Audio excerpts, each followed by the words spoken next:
Good morning, everyone. Welcome to the Board of Behavioral Sciences Policy and Advocacy Committee meeting. Today is August 24th, 2018. The time now is 9:08, and we're at the Department of Consumer Affairs hearing room, Sacramento, and let's go ahead and have Christina to establish a quorum for us. Morning. Christina Wong. Here. Betty Conley. Here. Dr. Christine Whitlisbach. Here. We have a quorum. Thank you very much. Let's see, let's do the introduction first, and I will start with Christy. Christy Berger, Regulatory Analyst for the Board. Sound like it's on. Can you guys hear?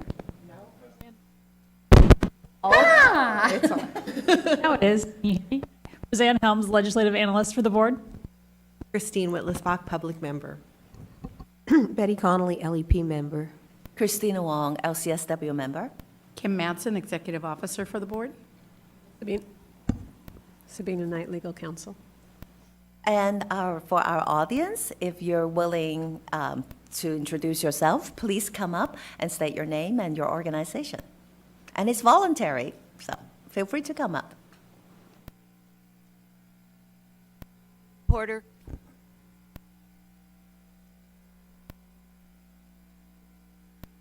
Porter, California Association for LPCCs.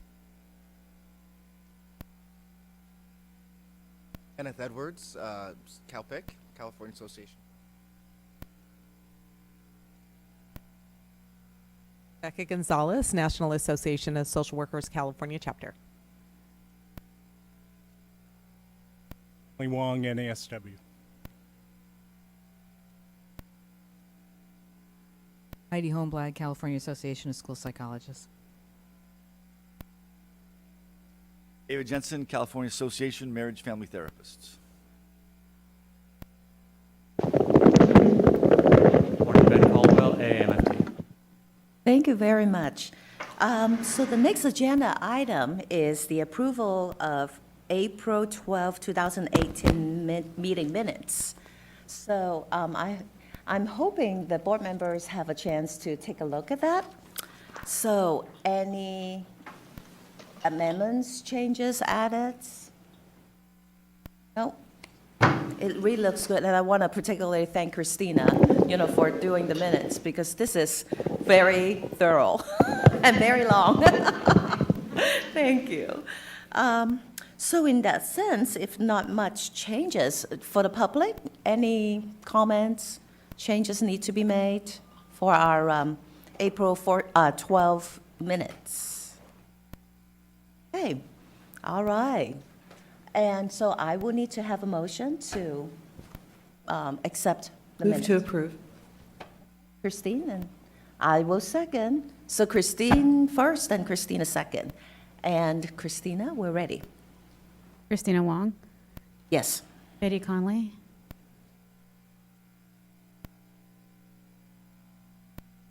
Procedural. I wasn't at the prior meeting. Can I still vote? Yes. Dr. Christine Whitlisbach. Yes. Motion carries. Thank you very much. So our next agenda item is, it's a presentation, and I think our guest speaker is on the way. So we're going to take the agenda out of order. So let's go ahead and do item 13, and it's to do the report. We'll do the item 13 and 14, for the, is it 12? Oh, so I'm sorry, 12. I missed the Roman letter. So let's do the report on the status on board sponsor legislation and then go from there. Okay. So that would be Roseanne. Can you hear me? Yep, we can hear you now. Okay. So items 12 and 13 are actually combined into just the legislative update. And so we've got, actually today is the last day to amend bills on the floor. And then all bills have to have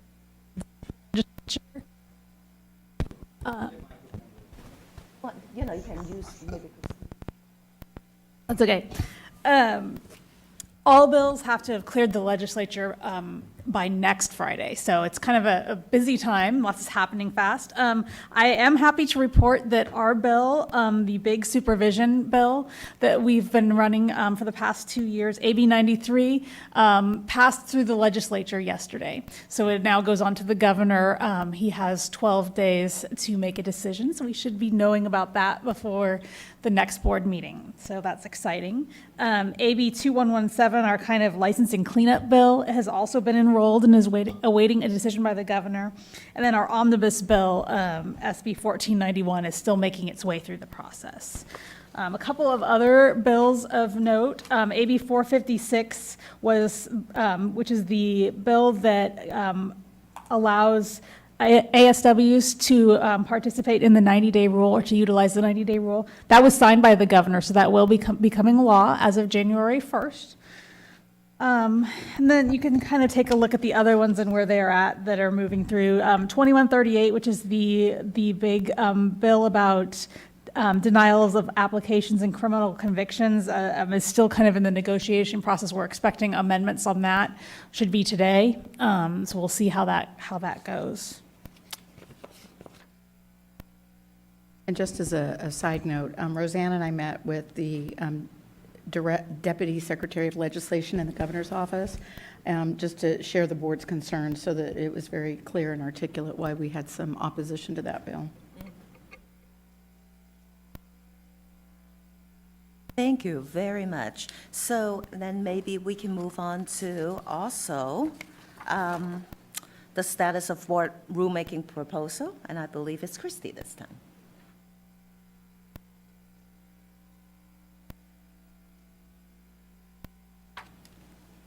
Okay, mine's working good.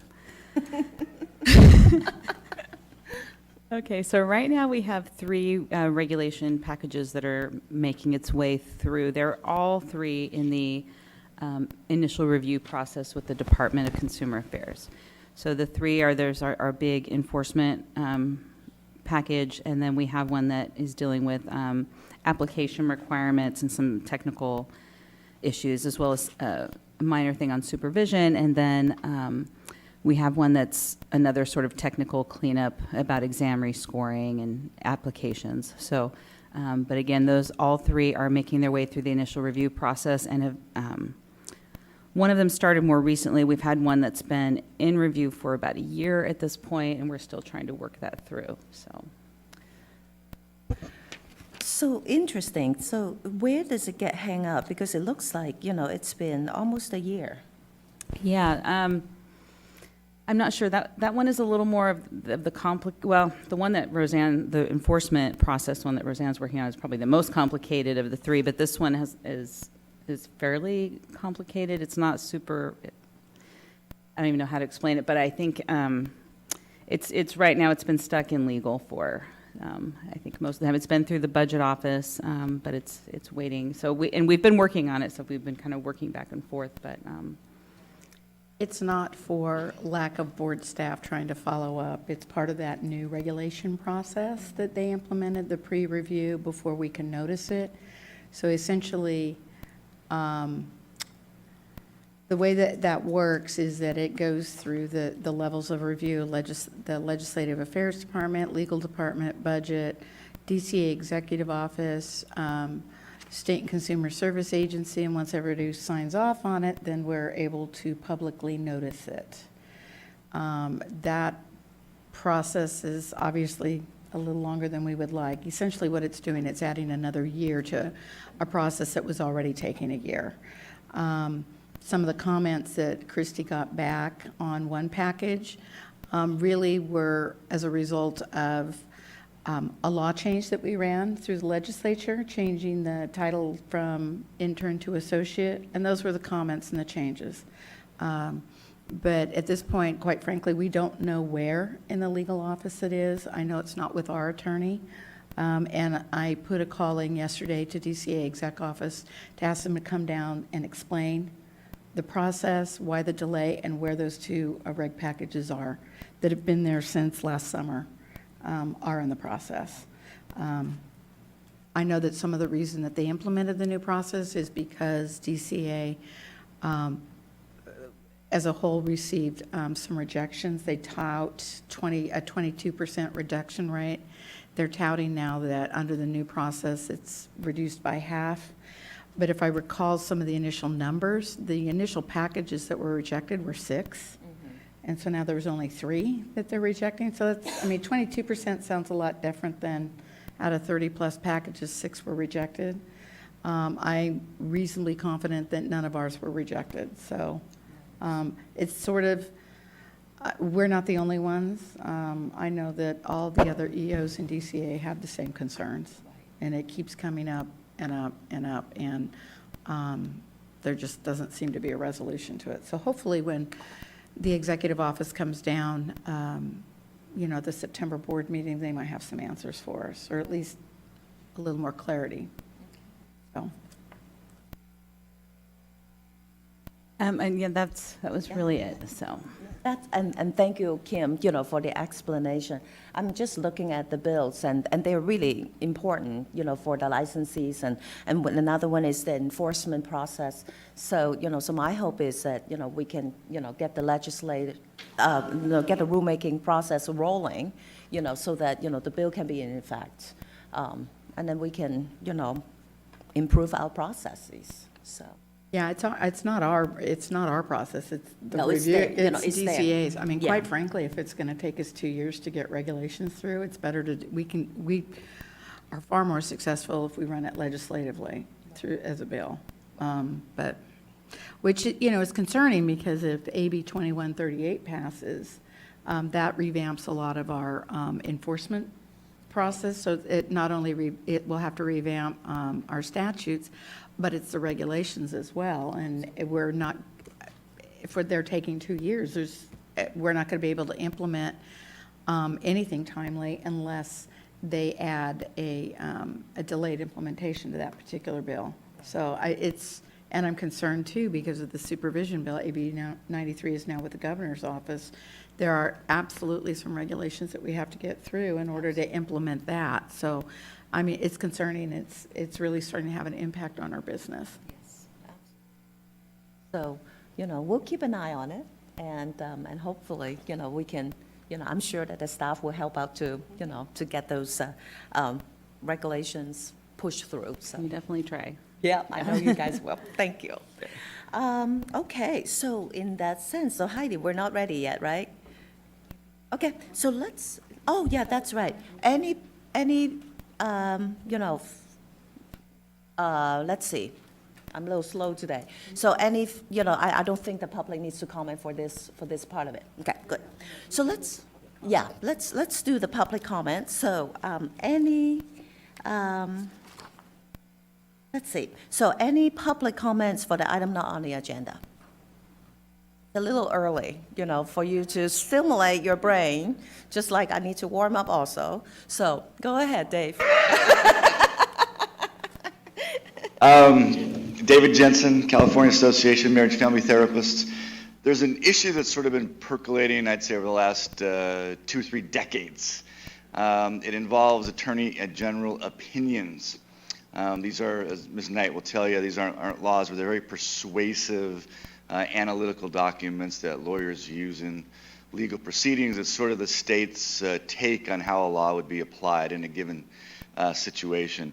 Some of these were written, again, 20, 30 years ago, so they refer to antiquated statutes and provisions and concepts. And this sort of surfaced last year when we were having a battle with Immigration's Customs Enforcement over what MFTs can and can't do.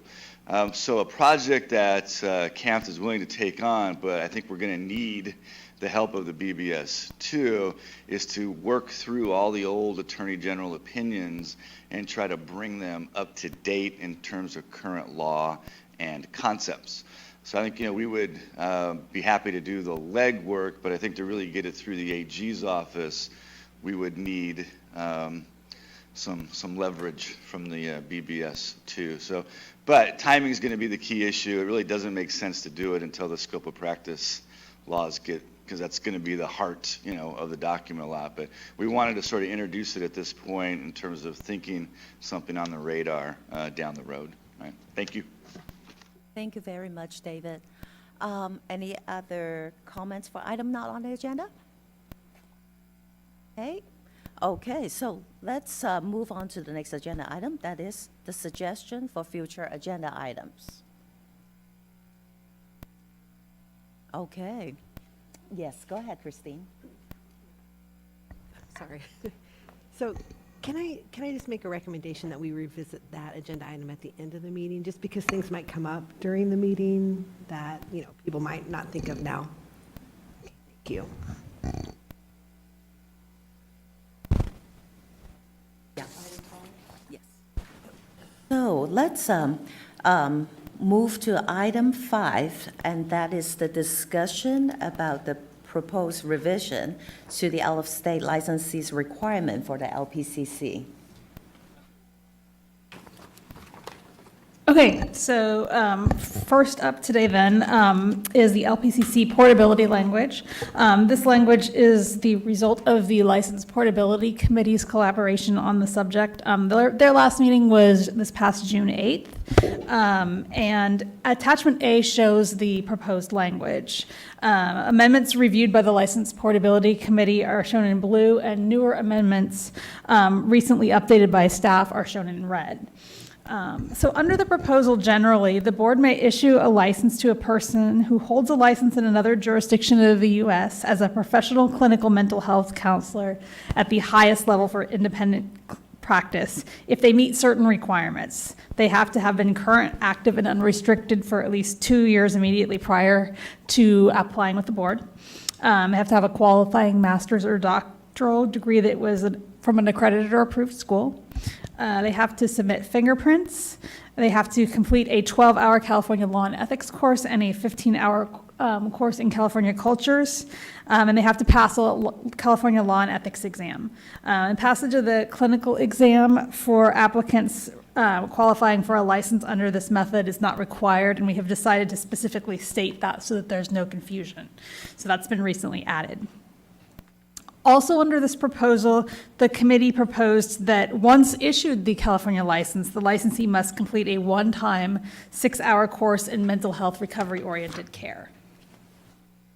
And then we've added a clause for LPCC applicants that if they're licensed in another state, if the state permits treatment of couples and families, then all they need to do to continue doing that here is to do the 6 hours of CE each renewal cycle. If the state does not have treatment of couples and families in the LPCC scope, they would have to then meet the full requirements to treat couples and families that's described in the LPCC law.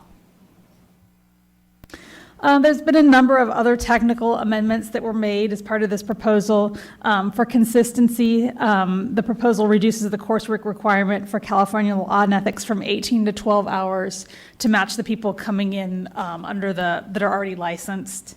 And then a couple of sections have been kind of reworked because they previously applied only to non-licensed individuals, and now they're applying to individuals who are licensed or unlicensed, but less than 2 years. So we wrote the language and the committee reviewed it last June. After the committee meeting in June, we asked several members of the board's licensing staff to review the language to look for how they would implement any potential unintended consequences. And so we got a little bit of feedback regarding a few different areas. There are a few areas of concern. The first area of concern was reducing the 18-hour California Law and Ethics course to 12 hours.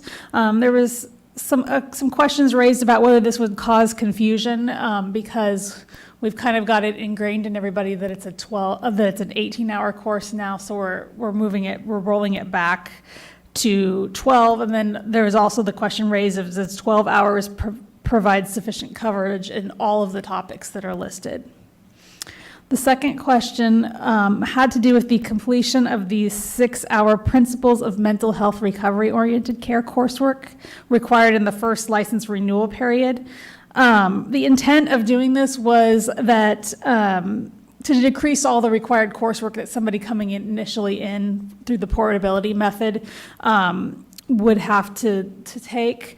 But in terms of implementing this, there's a concern of how staff is going to know that somebody is an out-of-state applicant and then know that that out-of-state applicant is in their first renewal period. When the renewal notices get sent in, it doesn't typically show that level of detail. And if it were, it would have to almost be a question asking everybody if they happen to be an out-of-state applicant and if it happened to be their first renewal period. Otherwise, we wouldn't know. The other way to do it would be not to verify it, but to audit it. But it might be kind of tricky to remind those applicants, hey, you've got to do that at that time. So just a concern that was raised. Another question that came up is that the child abuse course content, we're assuming that they already have it, but the law in Business and Professions Code Section 28 requires 7 hours of coursework, and it has to cover the Child Abuse and Neglect Reporting Act, or CANRA, and that is specific to California. So we had a little bit of a discussion about, does the California-specific coursework need to be required for CANRA, or is it assumed that it will be covered in the 12-hour California Law and Ethics coursework that they're already required to take? And then one sort of major question for the licensing unit, and they grapple with this right now with LPCCs, is that the way that the law is drafted now, it requires licensure as a professional clinical mental health counselor at the highest level for independent practice. And so they wanted to have a little bit of a discussion about, is there any concern that this title needs to be tightened a little bit? Would it allow other professions in any other way to become in? For example, would an LMFT licensed in another state qualify for LPCC licensure, and is that something that we want to allow or not? And conversely, when we get to the MFT language, you'll see that it almost has the opposite problem, is it requires you to be an LMFT licensed in another state. So given the broader nature of the LPCC license, does this deal with that sufficiently, or does it need to be tightened any? And then the other issue that was brought up was the suicide risk assessment and intervention coursework. If AB 1436 is signed into law this fall, it will require all new applicants to show proof of completion of 6 hours of coursework in suicide assessment. So it's likely this requirement should be referenced in the proposed language. It may not be a direct course requirement, because if they already had the coursework, they could show that they have completed the coursework. So that, I'll open it up for discussion. So I want to, this is really, really wonderful questions, because, always the devil is in the details. So when we propose the legislation change, and of course, there are holes that we have to, fill it in. So should we actually go through it one by one? I think that's probably will be better.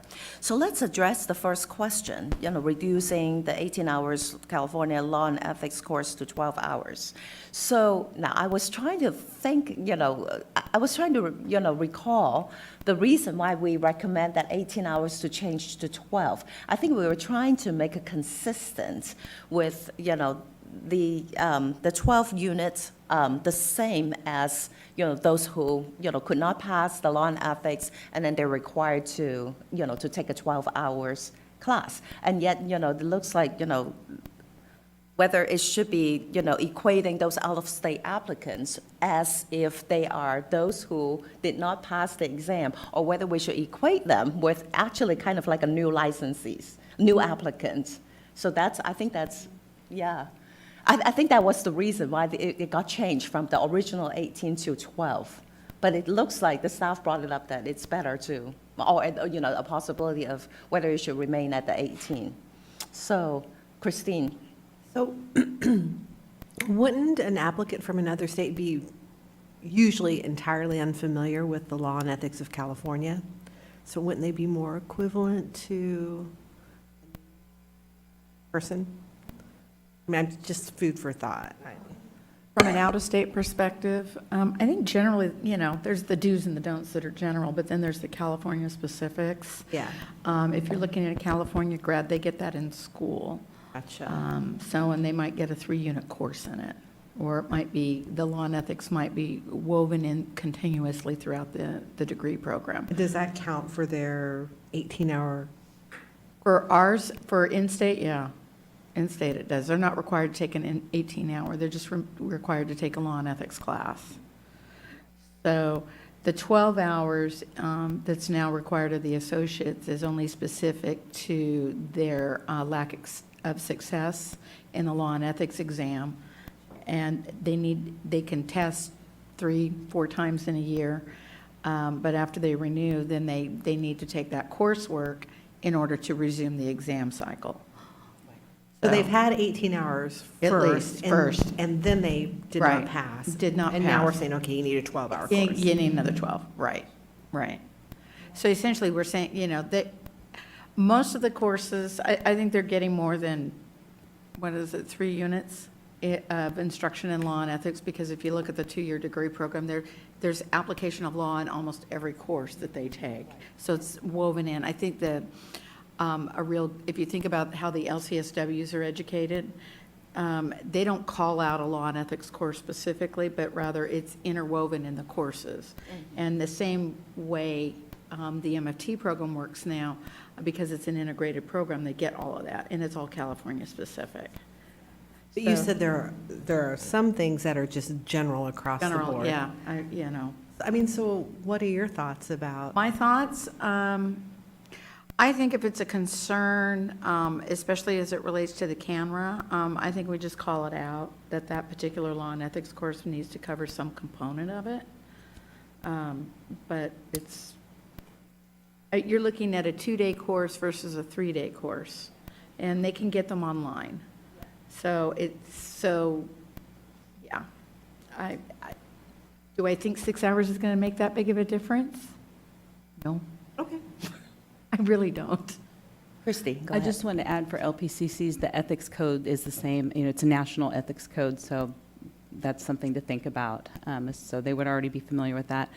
And they would already have to meet the core content area, which this course wouldn't be able to count. So they have to have that 3.5 or 3 semester units in law and ethics, not specific to California, but already in their degree program, or they would have to make it up. And then, oh no, I'm sorry, that's not true anymore. If not under portability, you would not. So this This is, Okay. the intent of this requirement is simply to, they're going to have to take a California law and ethics exam. So the intent of that is, one, to give us peace of mind that they're familiar with California law, and then the way that they demonstrate that is by passing the test. I'll have to pass anyway. So, exactly, yeah. And also the, down the road, they're going to need to take another 6 units of law and ethics every renewal period. So it's actually, going to be reinforced over and over again. And I think it also tie into the, the CANRA, the child abuse content course.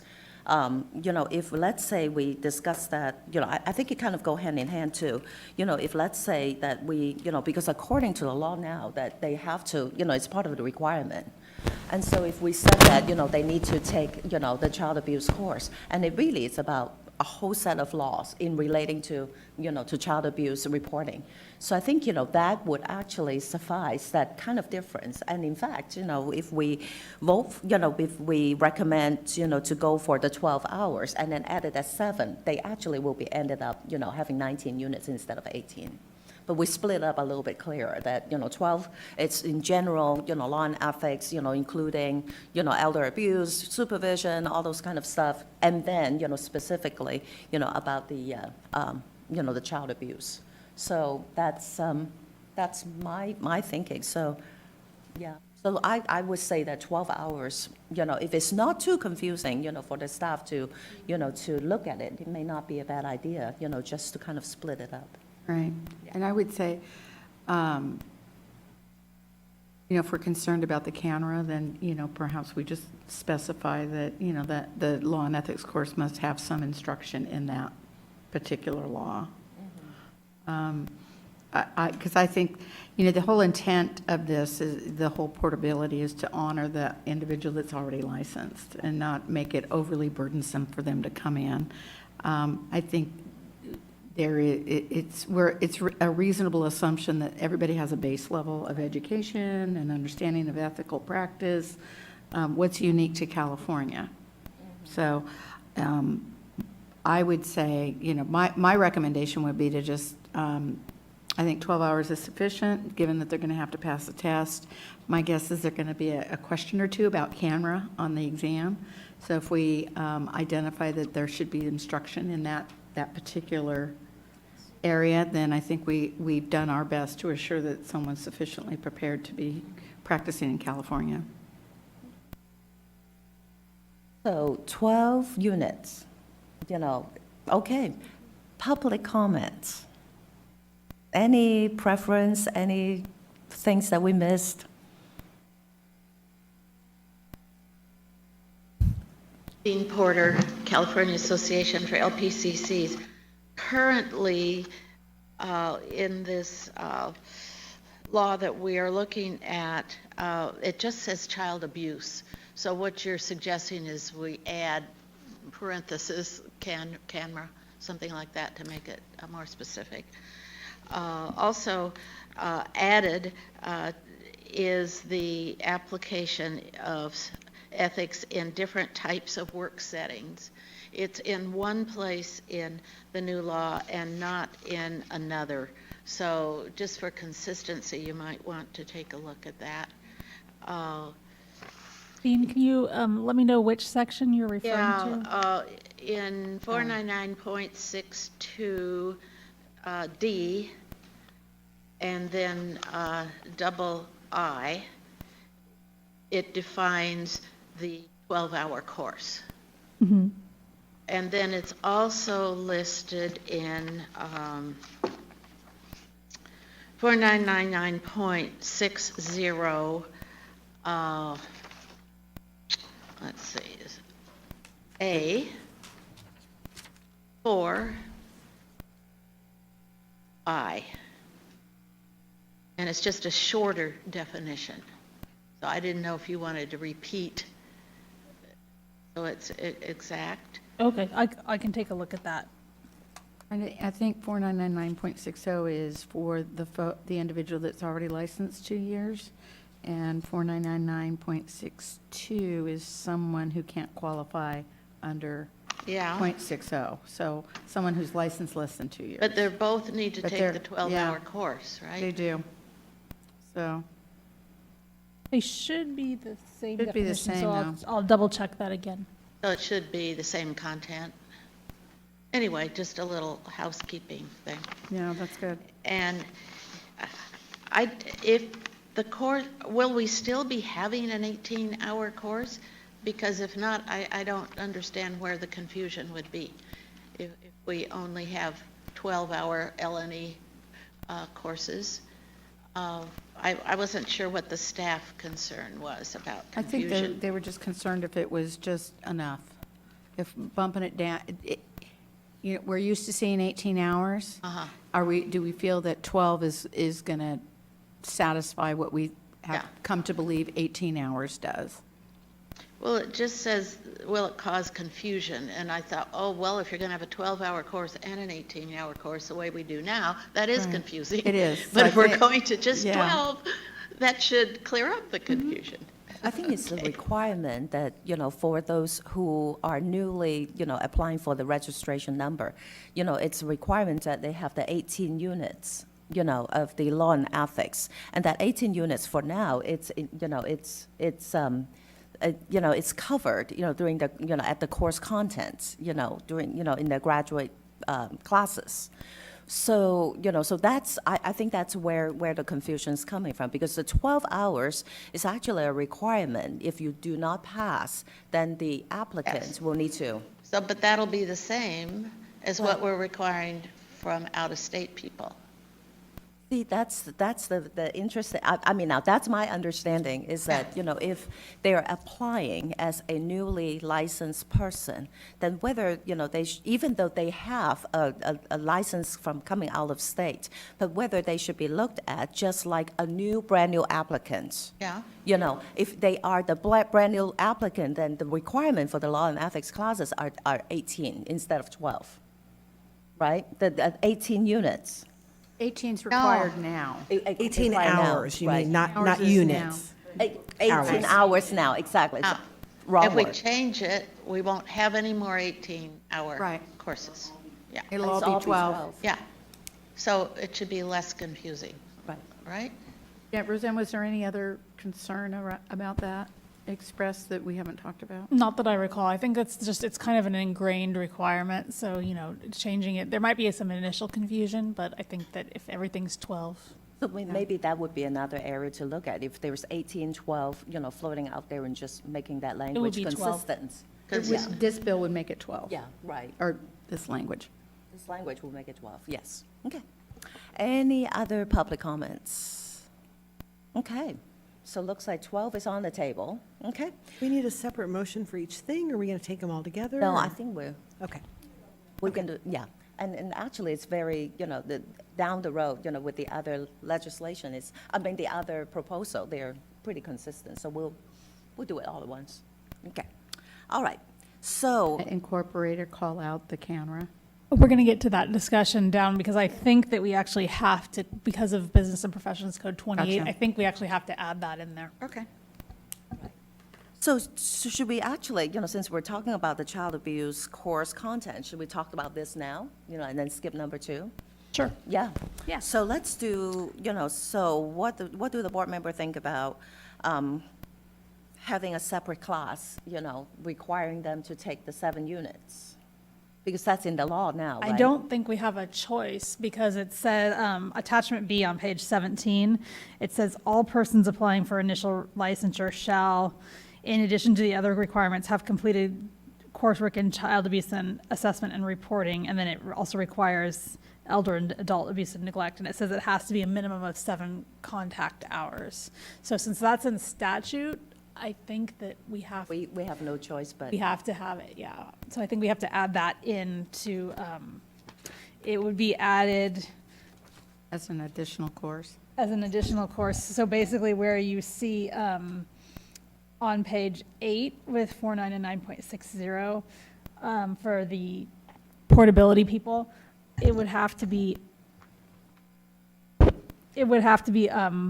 under 4, 1, and 2, we would have to add a 3, little Roman numeral 3, and say at least 7 hours in that coursework as prescribed by section 28. Yes, Patty? So if we are doing that, then it doesn't seem that we need additional language in that 12-hour course. We don't need to refer to CANRA or call it out specifically in the 12-hour. So that would be overkill. Right, so reducing it from 18 and then adding the 7, it's kind of a wash. Yep, but the 7 is specific. Right, the 7 is very specific. Okay. Any other board member comments? Okay, Ben, go ahead.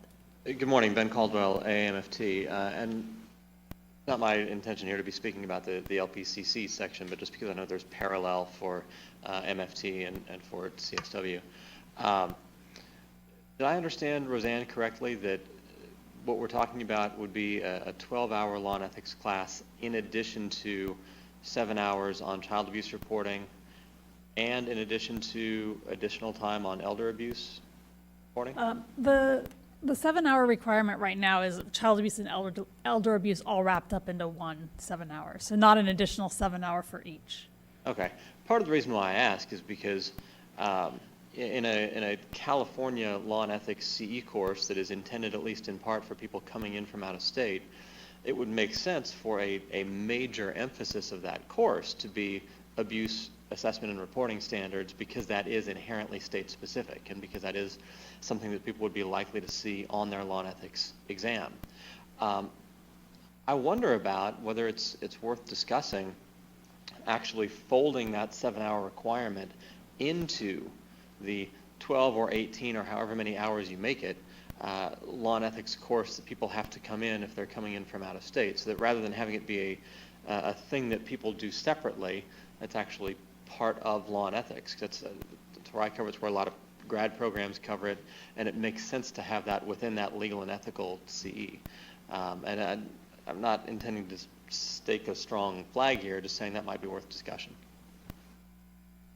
So based on Ben's comment, another option, because the 12-hour course we have right now does include child abuse and elder dependent adult abuse in the language, and I don't think we could really take that out of the law and ethics class. That wouldn't make a lot of sense, as we could roll it up and say 18 hours of California law and ethics that includes 7 hours of the child abuse and elder dependent adult, including, we could write it that way too. And it would be one, rather than having it, adding another course to the list of courses, we could just roll it up and specify that it has to be 7 so that it's compliant with the law. I like that option myself. I think that's clearer, but it still will come back to, altogether 18 units. Right. Well, yeah. So basically, it would be adding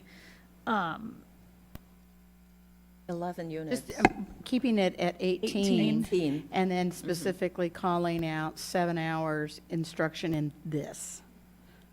So to comply with BMP 28. Right. Jan Lee? Jan Lee Wong, NASW. I'm a little concerned here about managing or administering courses. So when you combine things and say it's 18 hours, then from the provider side, they're thinking a 3-day course. Mm-hmm.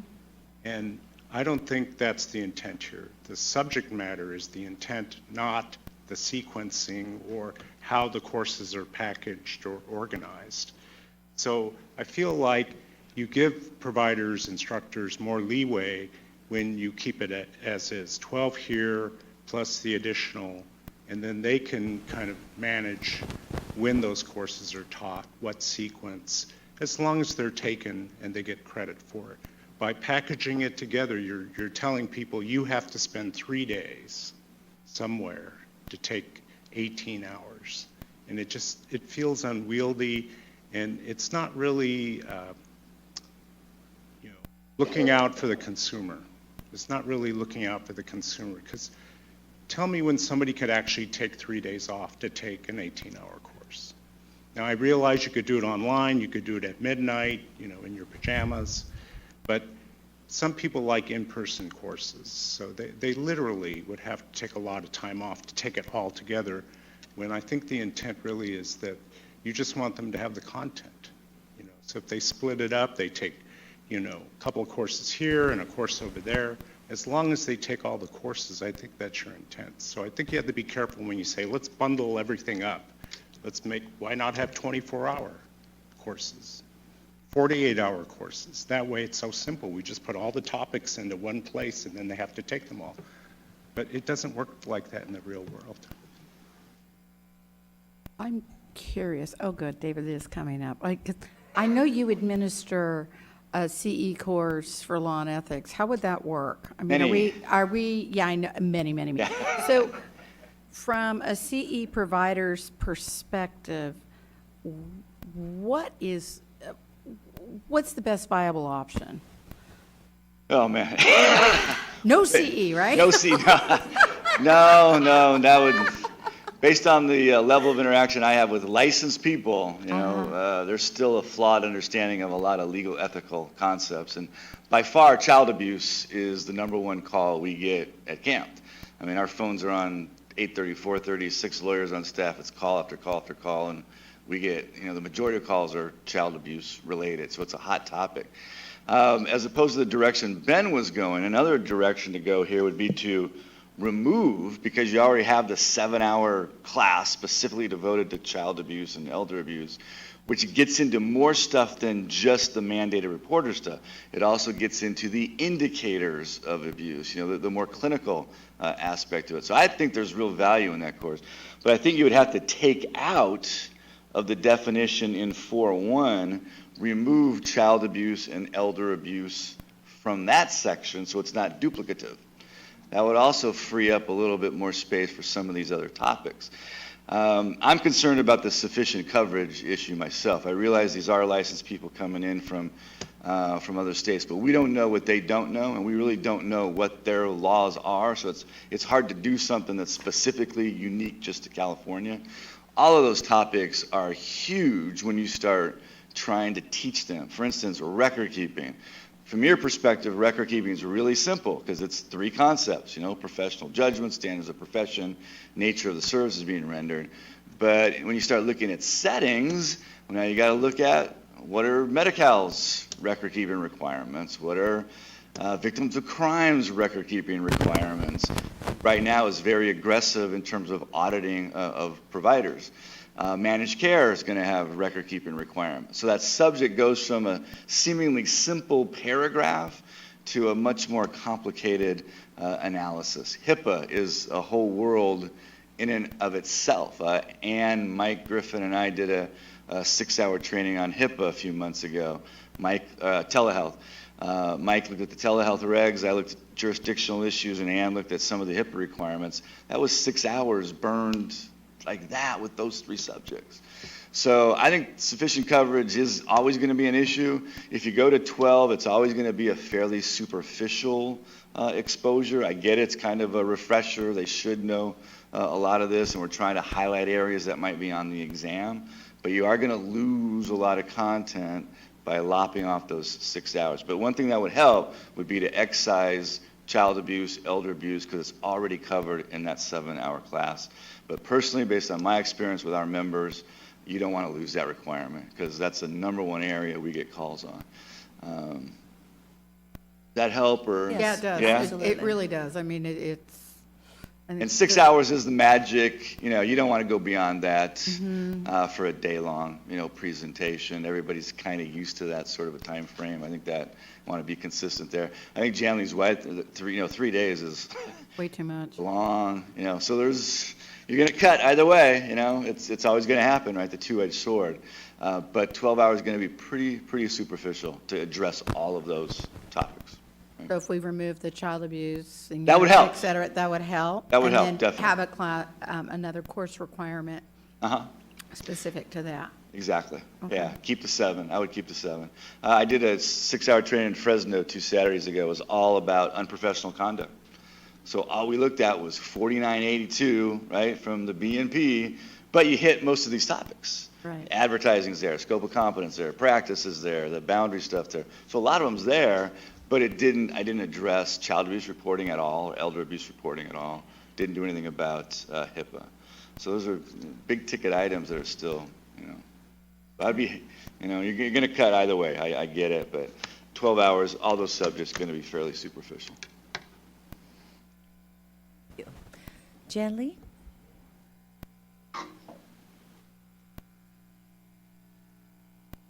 Janley Wong, NASW. I appreciate my colleagues' comments. I want to point out that we need to really be clear that any coursework, no matter how long, is not going to necessarily replace the professional judgment of each individual licensee and registrant. There's a certain level of judgment here that cannot be taught in a course.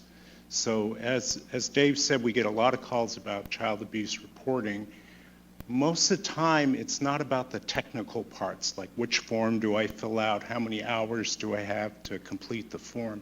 It's really about, I don't know if this is really child abuse or not.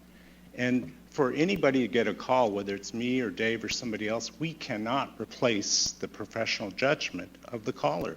We have no idea about the details of the case. We don't have any witness testimony. We don't have any physical evidence. We don't have any exam evidence. We cannot be the ones telling the caller, yes, this is abuse, no, it's not abuse. The caller at some point, knowing the parameters of the law, the regulations, and the policies, they're going to have to judge themselves whether it's abuse or not. We cannot replace their judgment. So I appreciate the idea that we got to get as much education in and make sure all these licensees and all these registrants have this education. But at some point, they're going to have to rely on their professional judgment.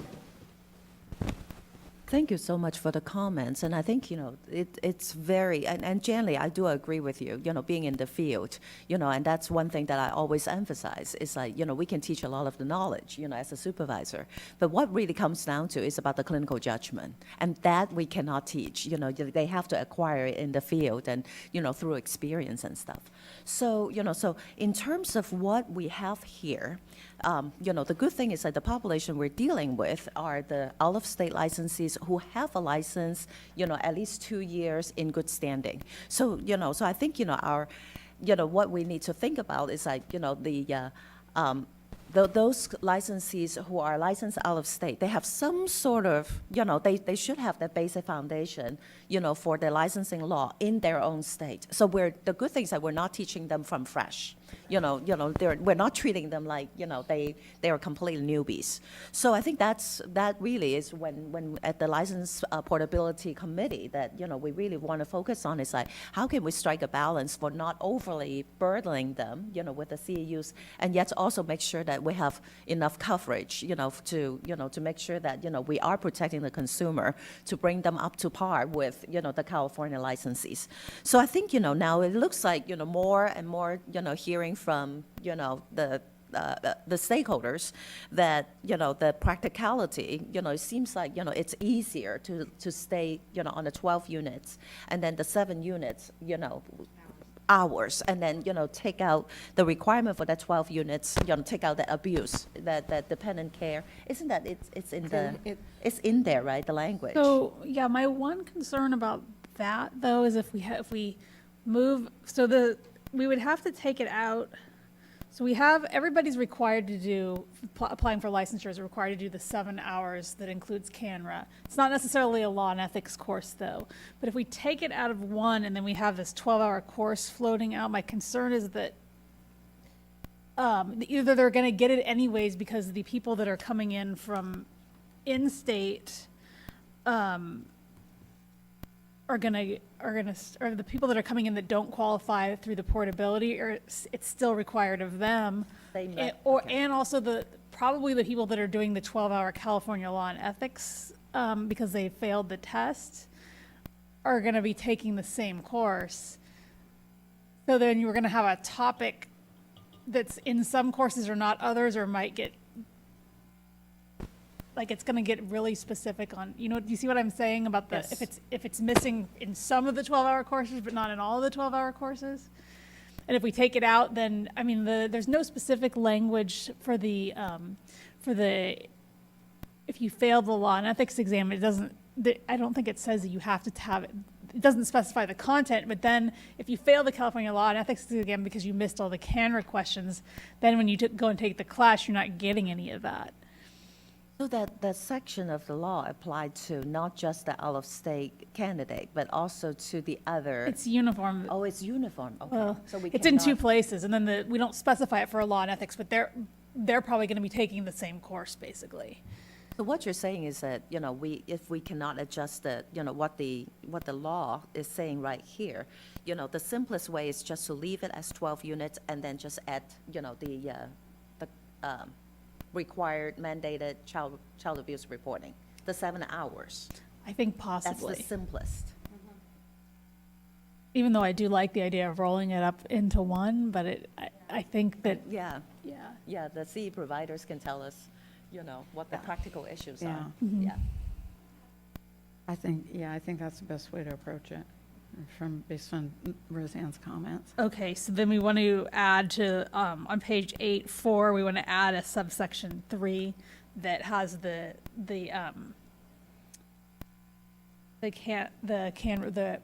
child abuse and elder dependent as specified in section 28. Okay.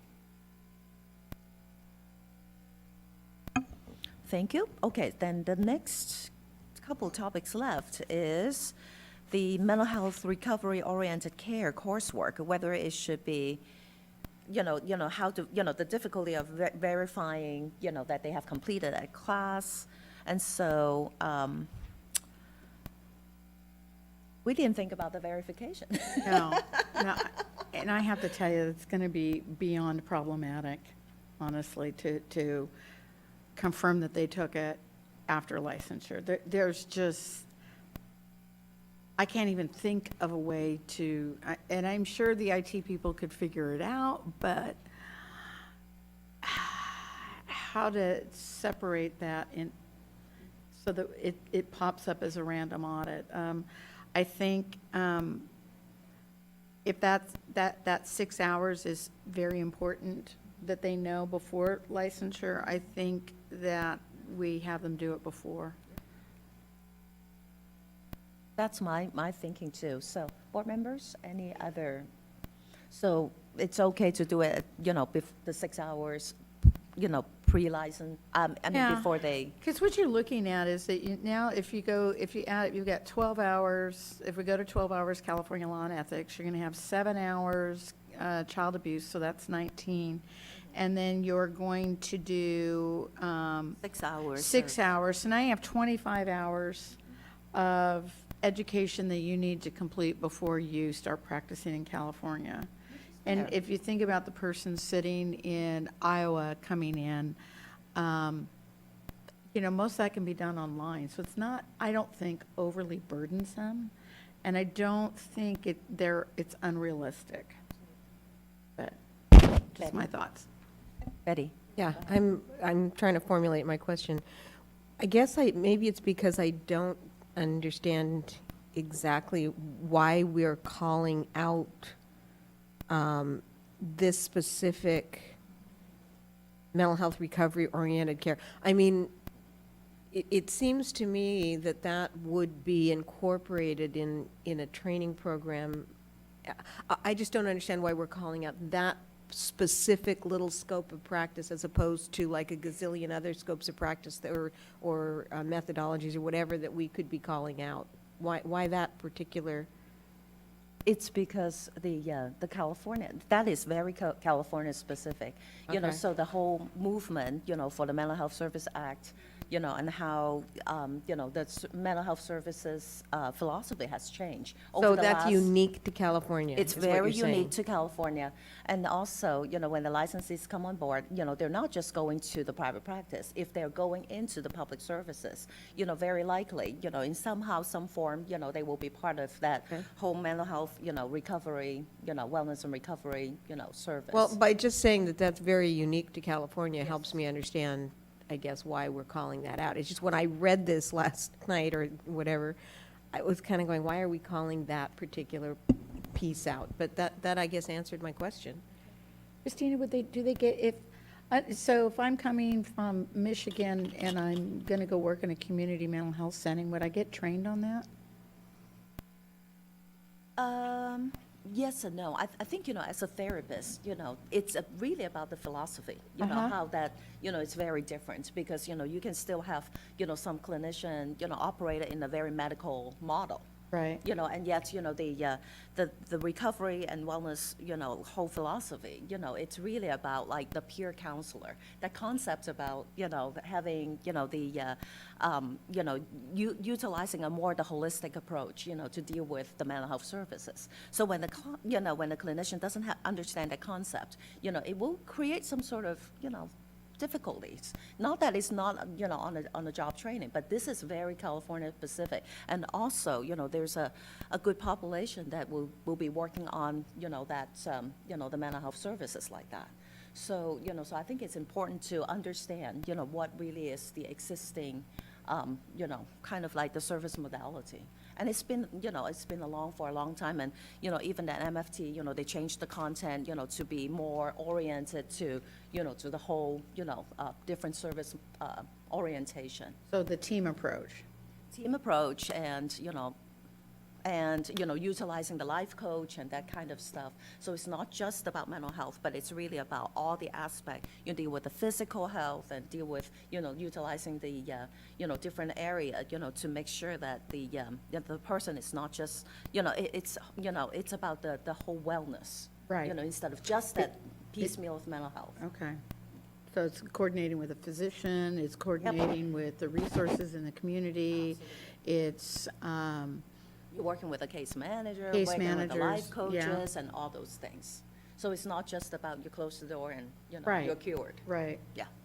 So I guess I have just two thoughts going forward. And one is is this necessarily something that we're going to be able to apply across the licenses? Because my understanding in reading this is that we're trying to align the requirements so that they're not completely disparate for the different licenses coming in.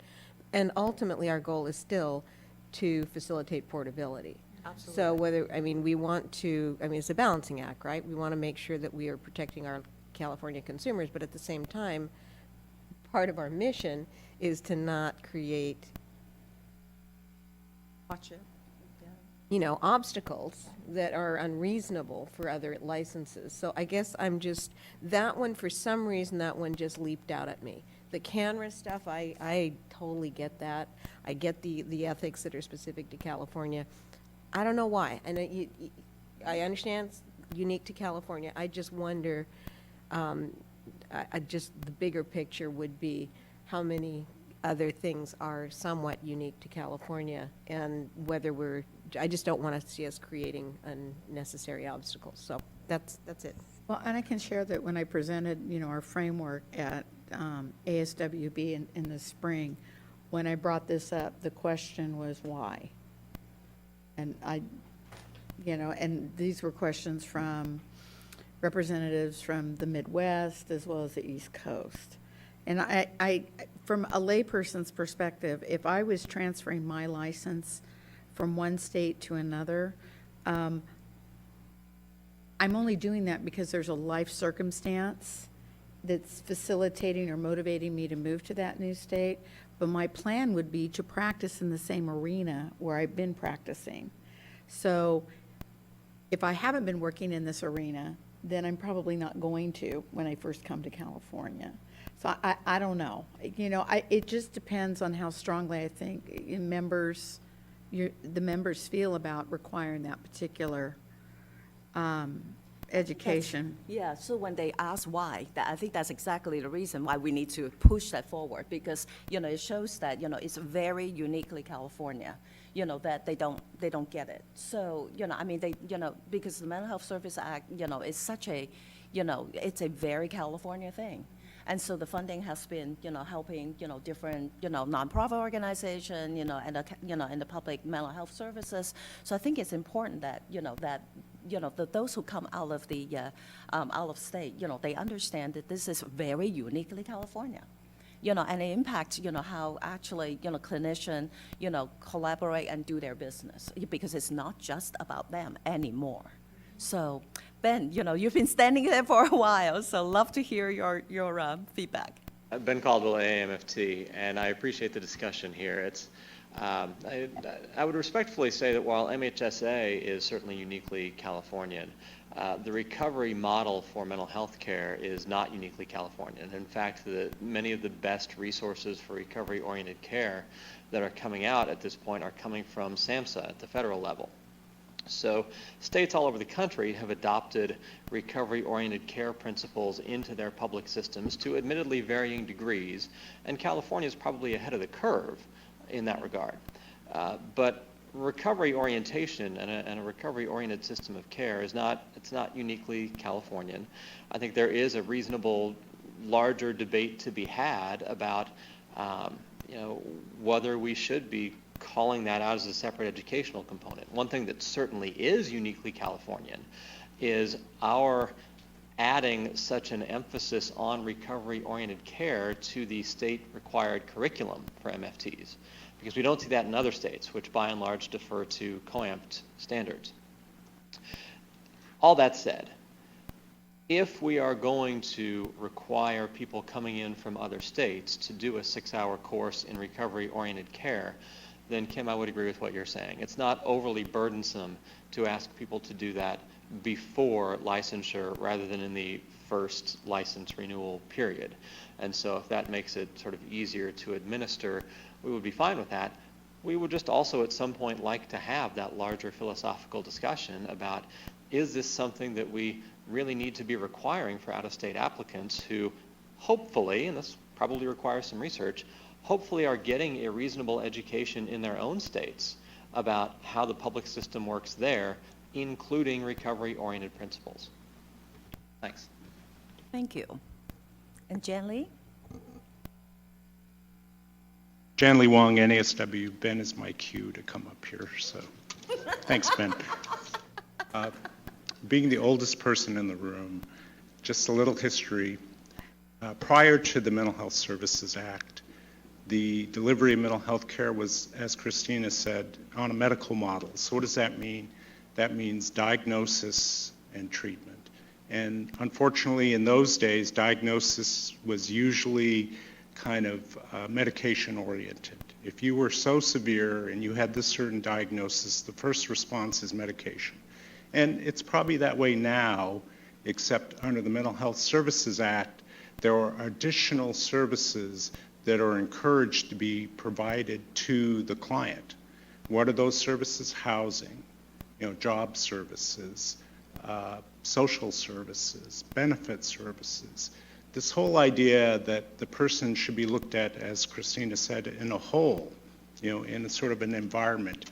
And at the time of the Mental Health Services Act, social work has always taught that model.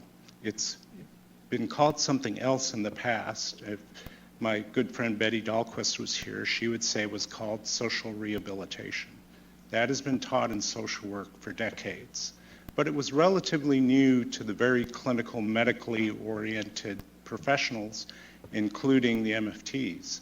So when this Mental Health Services Act appeared, and by the way, the Mental Health Services Act is about funding.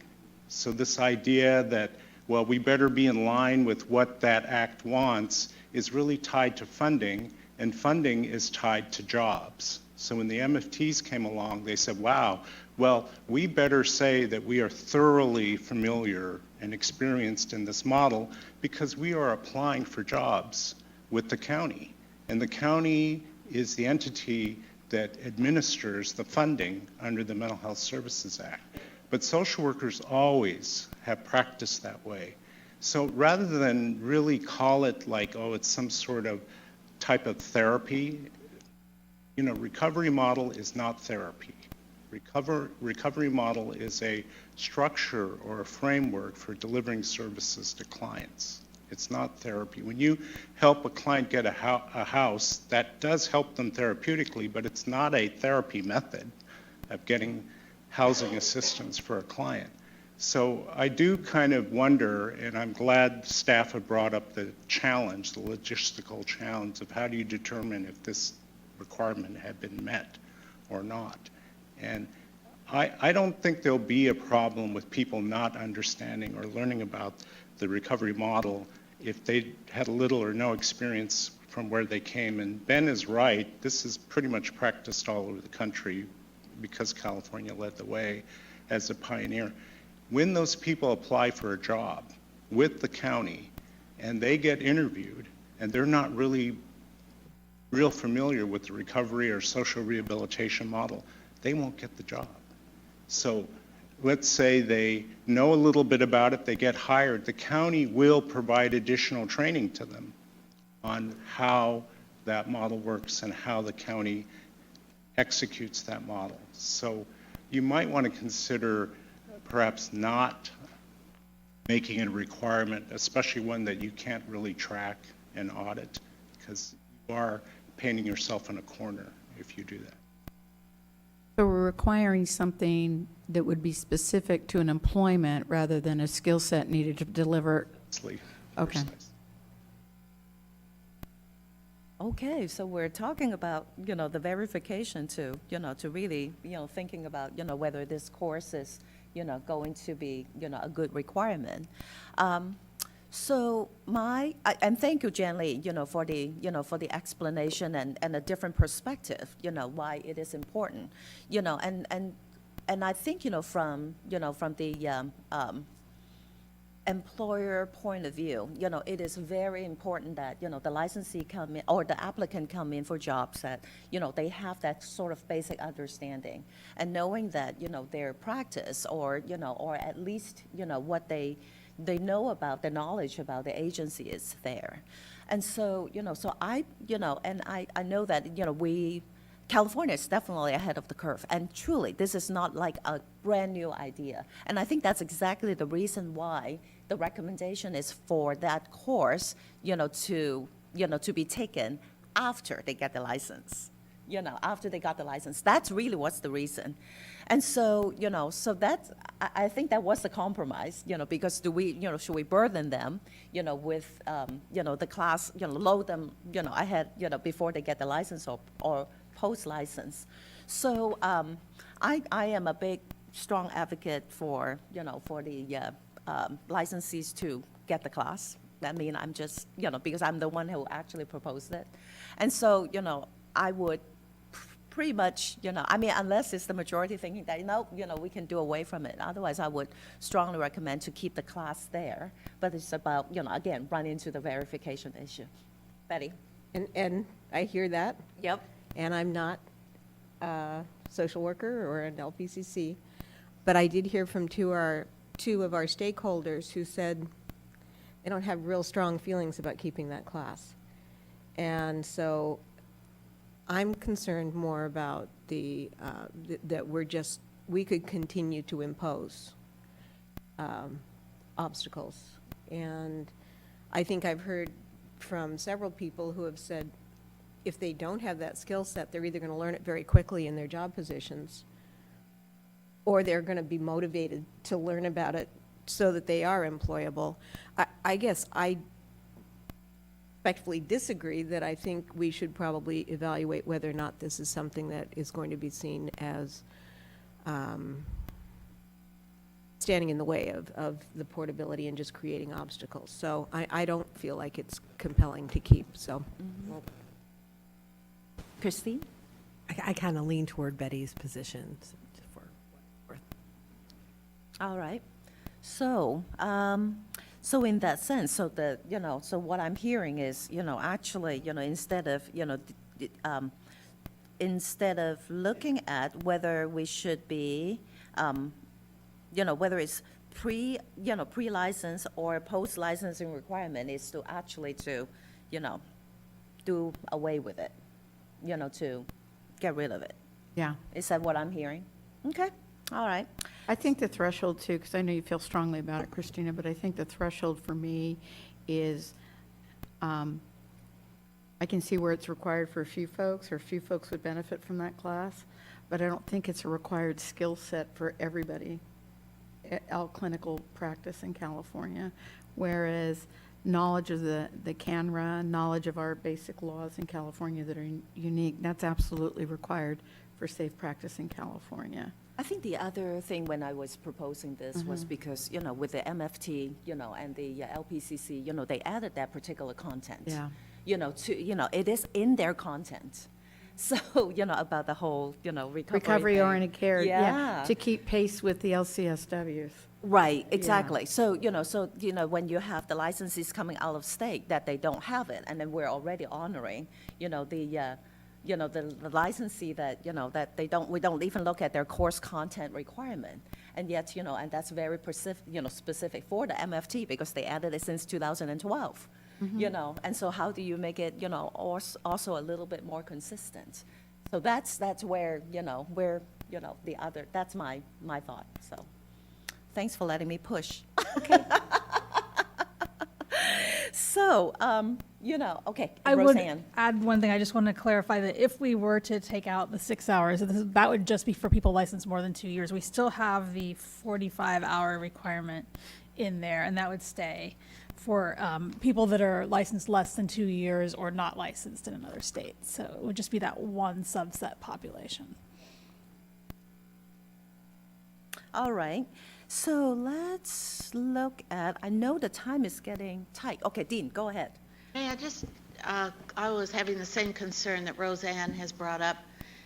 Did we keep the 45 hours for those who have not been licensed for 2 years? Yes, and my understand. So if what we're talking about it is just for the portability group that's been licensed in another state 2 years or more. So it's still in there in 499.62 on page 12, almost to the bottom at 4A. It would still be required for people that do not qualify under the portability streamlined method. So that those that are licensed less than 2 years, or not licensed at all in another state would still have to take it. And we've added that for social work as well. So will we be discussing whether we want to keep it there or reduce the number of units? I don't think so. No, that's not No. the discussion for the 45 hours. That, what Roseanne is bringing it up is, the mental health, the recovery care, still applies to those who are not licensed but applying to come to California. So that's a required content. Yes. But, but that 6 units, we're talking about, that's been our discussion. Yes, whether those licensed people are required to take an extra 6 units. 6 hours. Sorry, my hours and units, I'm totally out of whack. I understand that. Sorry. I'm just wondering if you haven't been licensed for 2 years, you've got to take 45 hours of recovery-oriented care, whereas if you have been licensed for 2 years, you don't have to take any. Right. That's part of the benefit of Is that what coming. we want? Right, yeah, I mean, the whole point of the portability language is to honor those folks that have been licensed, and if, based on my discussions with the other national associations, it ranges from 2 years to 5 years, depending on what you want. I think NBCC, I want to say 3, maybe years. We landed on 2, just because we thought that that was a more reasonable application. I have no quarrel with that. I think it's Yeah. going to be a great Definitely, boon. yeah, definitely. No problem. I'm just questioning, since we're talking about the ROC course. As we Yeah, call and that's it. why I brought it up. I want to make sure everybody understands that. But the requirements for people, the education requirements for people that have been licensed less than 2 years are a lot more onerous. They are. Um, I think and there'll be a lot of people waiting to come. Right, right. Okay, so should we finish up, the discussion of those 2 other items, the number 4 and 5, or do you want to, let's do that, huh? And then we'll take a break. Okay, perfect. So, okay, so the number 4, it's about requirement for licensure as a professional clinical mental health counselor at the highest level for independent practice. So whether the title should be tightened up or,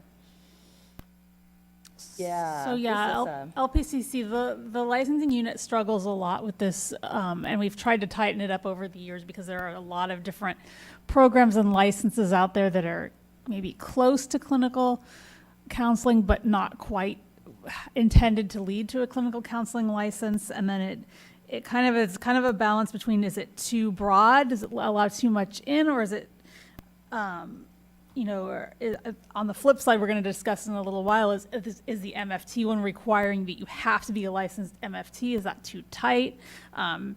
It looks like in this case, I mean, if somebody was licensed, as an LMFT in another state, there's the question of, could they come in under this? Do we want that? Do we not want that?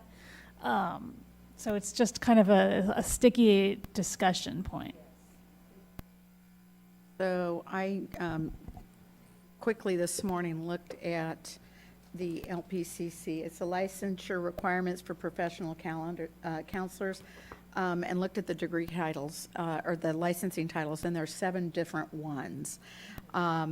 Most adhere to licensed professional counselor, licensed professional clinical counselor, and then some variation of that. Licensed mental health licensed mental health counselor, licensed mental health professional, licensed clinical mental health counselor.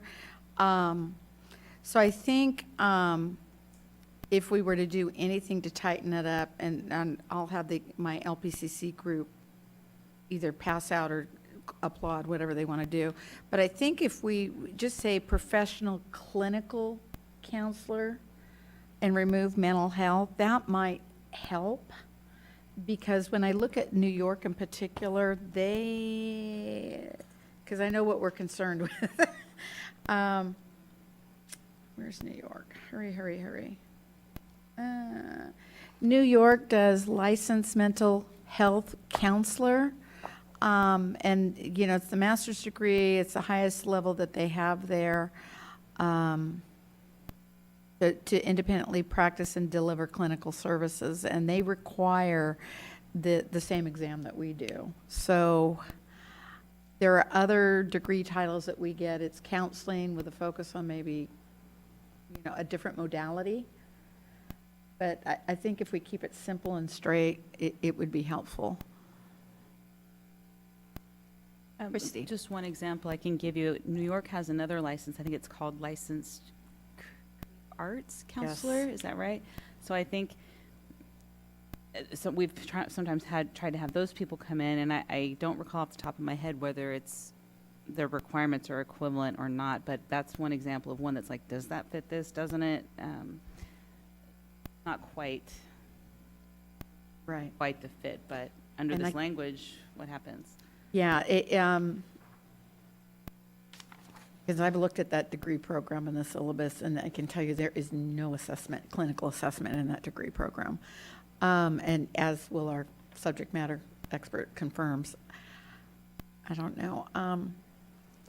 I hate to put you guys on the spot, but ladies, do you have any particular recommendation as to degree titles? No? Just keep it specific? Okay. So if we said LPCC or LPC, does that work? Pardon? With mental health? A mental health counseling degree? Mental health counseling license? I don't know.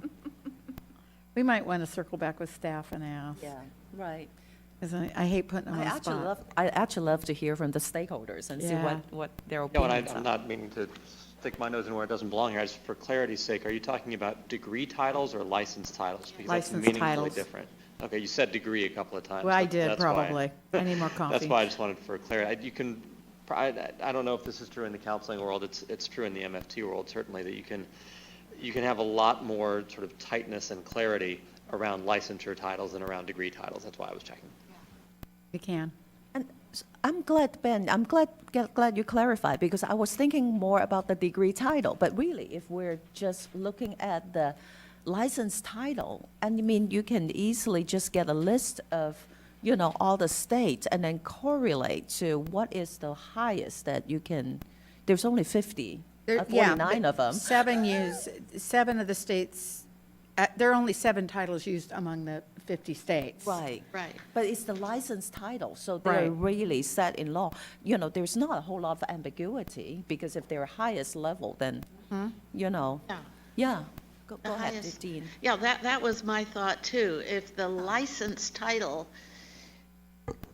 is equivalent to our license title, whether it has mental health added or clinical, I think that's what we ought to look at, because if the example here is would an LMFT licensed in another state, well, the title of their license would be LMFT, wouldn't it? So then they wouldn't qualify for one of these 7 titles that we know of across the country. I will say, as an addendum, the American Counseling Association has chosen LPC as the designation, and they would like very much for all the states to conform to the one title, which would make things less confusing. So far, we haven't wanted to do that, but I think that could happen in the future and probably would be better. Thank you, Dean. And Paula? Hi, Paula Gershon, licensing. Instead of all the titles, because that's where we get ourselves in trouble, how about highest level of clinical licensure? That's what social workers do, I think. Can you repeat it? Highest level? Highest clinical level of licensure or highest level of clinical licensure, something like. Social workers do a similar thing, because there's licensed social workers in states and licensed clinical social workers. And again, we work from a list. It's just a thought, because there's just way too many variables on the licensed titles. Okay. Roseanne? I agree with Paula, and I think that Kim was also onto something between what the two of them said. Maybe where it says, because we're saying it holds a license in another jurisdiction as a professional clinical. I think the mental health is maybe what muddies the water there, maybe as a professional clinical counselor. And that, I mean, and then we have are you licensed as a professional clinical counselor or not? We go by the title and there's variations. But I think that gives us some discretion to go by the variations, but it takes out the mental health, which kind of, I think we thought we were narrowing it down in the portability committee when we put in the mental health, but I think that does open the door to, gee, does that include an MFT? Does that include these other types of, rehabilitation therapists or whatever they are? But I think if we just take out the mental health, that helps. I think that'll cover it. That would cover. And Christy? I think that's moving in the right direction, but I think we might want to tighten it up even a little more, because if I'm looking at this, I'm thinking, oh, I'm an MFT, I'm a professional clinical counselor, I do clinical work, so maybe, or we add something like, or similarly titled licensed profession. Because then you open up the door for the others, that's the thing. But I feel like the way it is right now, it opens up the door. But professional clinical counselor is a protected title under the law because.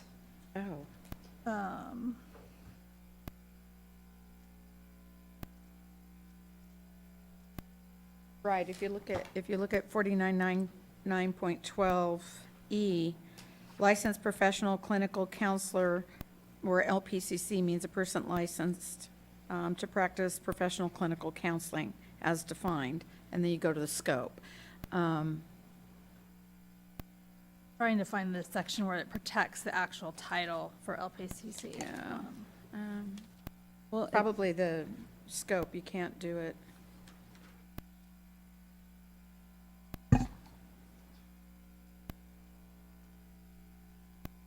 The .20 under the scope? I'm looking at .20. Yeah, I'm looking at 2, and A1 and 2. I think professional clinical counseling, because we define it in .12 and .20 defines what it is, that I think that it allows us the discretion if we get a variation that, we could look and see if it matches our scope. But if Or it back to the doesn't- scope, maybe? I somehow tie that title there to something that is a little more, because I know the way it's written right now is very similar, and I know that they still struggle with people who have some sort of a clinical license that seems like if you look at this by itself, they feel like they argue that should be accepted. Well, they can argue. That's true. I get people that don't meet our licensure requirements that are very black and white, and they still want to appeal and argue, and they'll point to law sections and try to twist it. Sure. But So it does sound like the recommendation that Paula had to add to the highest level, to the highest clinical level for independent practice seems like a good addition as well to right. further clarify. So right now it reads, holds a license in another jurisdiction of the United States as a professional clinical, we'd take out mental health, so it'd be professional clinical counselor. It says at the highest level for independent practice. Do we want to repeat the word clinical and say a professional clinical counselor at the highest level for independent clinical practice? It's somewhat redundant, but I do think it helps clarify for people who are coming in with a highest level of creative arts practice or something like that. I mean, you throw clinical back in there, it really does narrow the focus, I think. I mean, maybe it's just redundant. I don't know. What do you think, Sabina? Does that narrow it?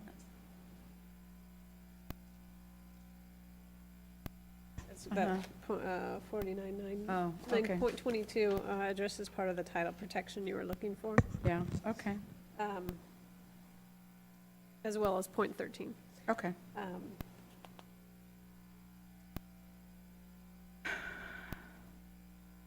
So if we say as a professional clinical counselor at the highest level for independent clinical practice? I was trying to figure out, is that what they call in the scope, or how they? Well, they talk about psychotherapeutic techniques. Right, and then there's also that, I guess, negative, what it doesn't include, right? Right. Clinical, I believe clinical social work, Right, right? right. They call it professional clinical counseling. Sorry. They do call it professional clinical counseling, I think, Yes. is what it's actually called. Yeah. So if we say professional clinical counselor at the highest level for independent clinical practice, that should narrow it enough, make it tight? So you repeat So long as it clinical and doesn't- clinical. So it does, as long as it doesn't create a negative exclusion somehow by the narrowing. All right. I don't think it does. I mean, you'd have to just look at your other licensures for license types or titles in other states, just make sure. Yeah, that's what I was doing, and they're LPC, LPCC, LPC/MH, LMHP, but, if we look at it and we look at the requirements, Yeah, it's equivalent. then there wouldn't be a problem or an obstacle for Okay. licensure. Dean? That's what I was going to suggest. ACA has that book that shows every state and the title of there you go. So you can look up the state the applicant's coming from, and no matter what the title, you can verify it there and see what it takes to get that license in that state.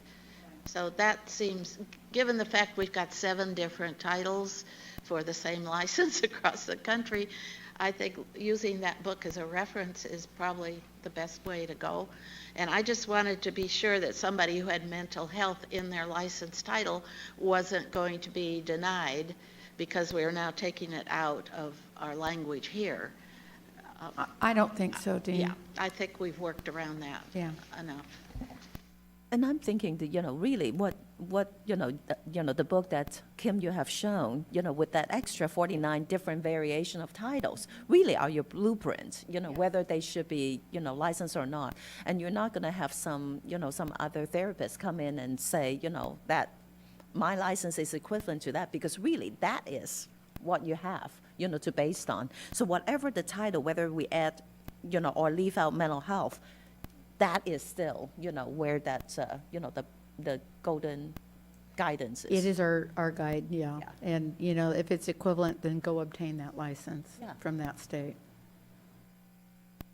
So, and my guess is they can't get it. So the question remains is like whether we want to have professional clinical counselor, or whether we want to keep professional clinical mental health counselor, right? So we're okay to leave out the mental health. I think, we leave it out. It just reads, do you want me to read what it says one more time? Sure. Okay. So it would be, holds a license in another jurisdiction of the United States as a professional clinical counselor at the highest level for independent clinical practice. Perfect. Okay. Awesome. Clear? Okay. Okay, the last one is a reminder about the suicide risk assessment and intervention. So the AB 1436 is not passed yet.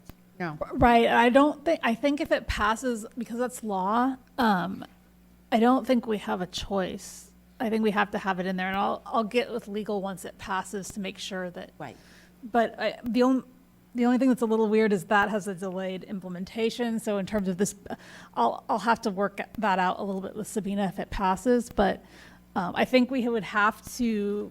What I envision it looking like is it would be on page 8. We would add a number 6, because I don't think it has to be. They don't necessarily have to complete new coursework, but we have to add some verbiage of them being able to show proof of completion of 6 hours of suicide assessment coursework. And I don't know if we would even need to do a delayed implementation date, because it's going into effect anyway. So whenever this becomes law, it becomes law. Okay. So I guess that, also the reminder is the fact that, the number of the CEUs that will require, for the out-of-state licensees, because it's not just about the 12 units, for the law and ethics, and then 7 units for the CANRA, now, possibly that we will be adding another 6 units for the suicide risk and assessment. And they should have no choice for that. That would be across the board for all Across the board, licensees. yes. Right. And based on the information when we researched the AB 1436, the suicide coursework bill, I would imagine that most people would have that coursework now, whether if they've been licensed a very long time, if they could show proof of that coursework, it might just be easier for them to take the 6 hours. But it's not 100% guarantee that, yes, there's no California specific component, so they're not necessarily going to have to take it if they've had it before. But it does make the list a little bit longer. But at the same time, it's a reminder that, there will be, certainly another 6 units that, those out-of-state applicant will need to take care of. Yeah. Yeah. Okay. Awesome. Okay, so I think public comments. We're all good. Okay, so let's, in that sense, I think we're ready to have a motion to deal with the LPCC, right? Okay, so because we have potentially, we have 5 adjustments, or actually 4, because the suicide wasn't in the language, correct?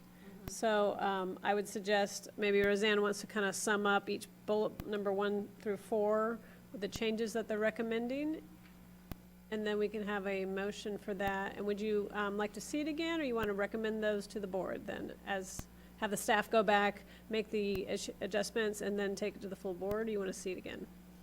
Take it to the full board. Let's take it to the full board. I think that would be good. So maybe we will just, the motion will be direct staff to, Right. work out the, These changes that you've approved today, and then move that language along to the full board. right.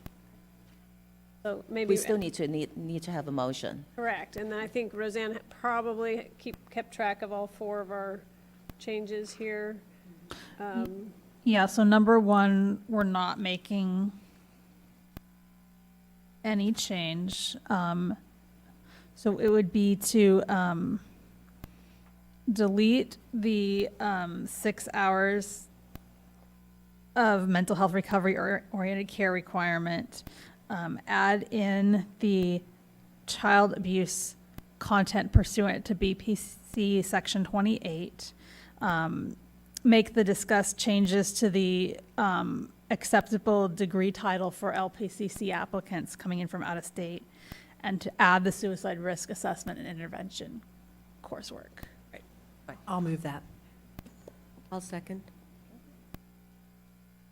We're ready for, And that's recommending those changes for staff, and then to take that to the full board. yes, Okay, here's the vote. Christina Wong, yes. Betty Conley, Yes. Dr. Christine Whitlis-Bach. Yes. Motion carries. Thank you very much. Let's take a break and come back at 11 o'clock. And then we probably can do our presentation first. And then Okay. we'll come back to finish up, the MFT and the and the LCSW. That should be way quicker. Okay, thank you so much. Be back at 11.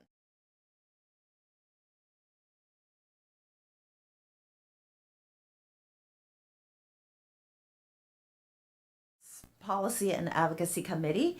The time now is 11:09, and we have a guest speaker, Chris Jones, and he's going to make a presentation in regards of the,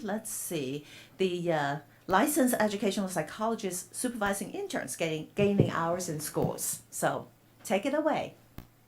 Morning. Thank you for having me. My name is Chris Jones. I am a licensed educational psychologist, and I sit on the board of directors for CASP as the LEP specialist.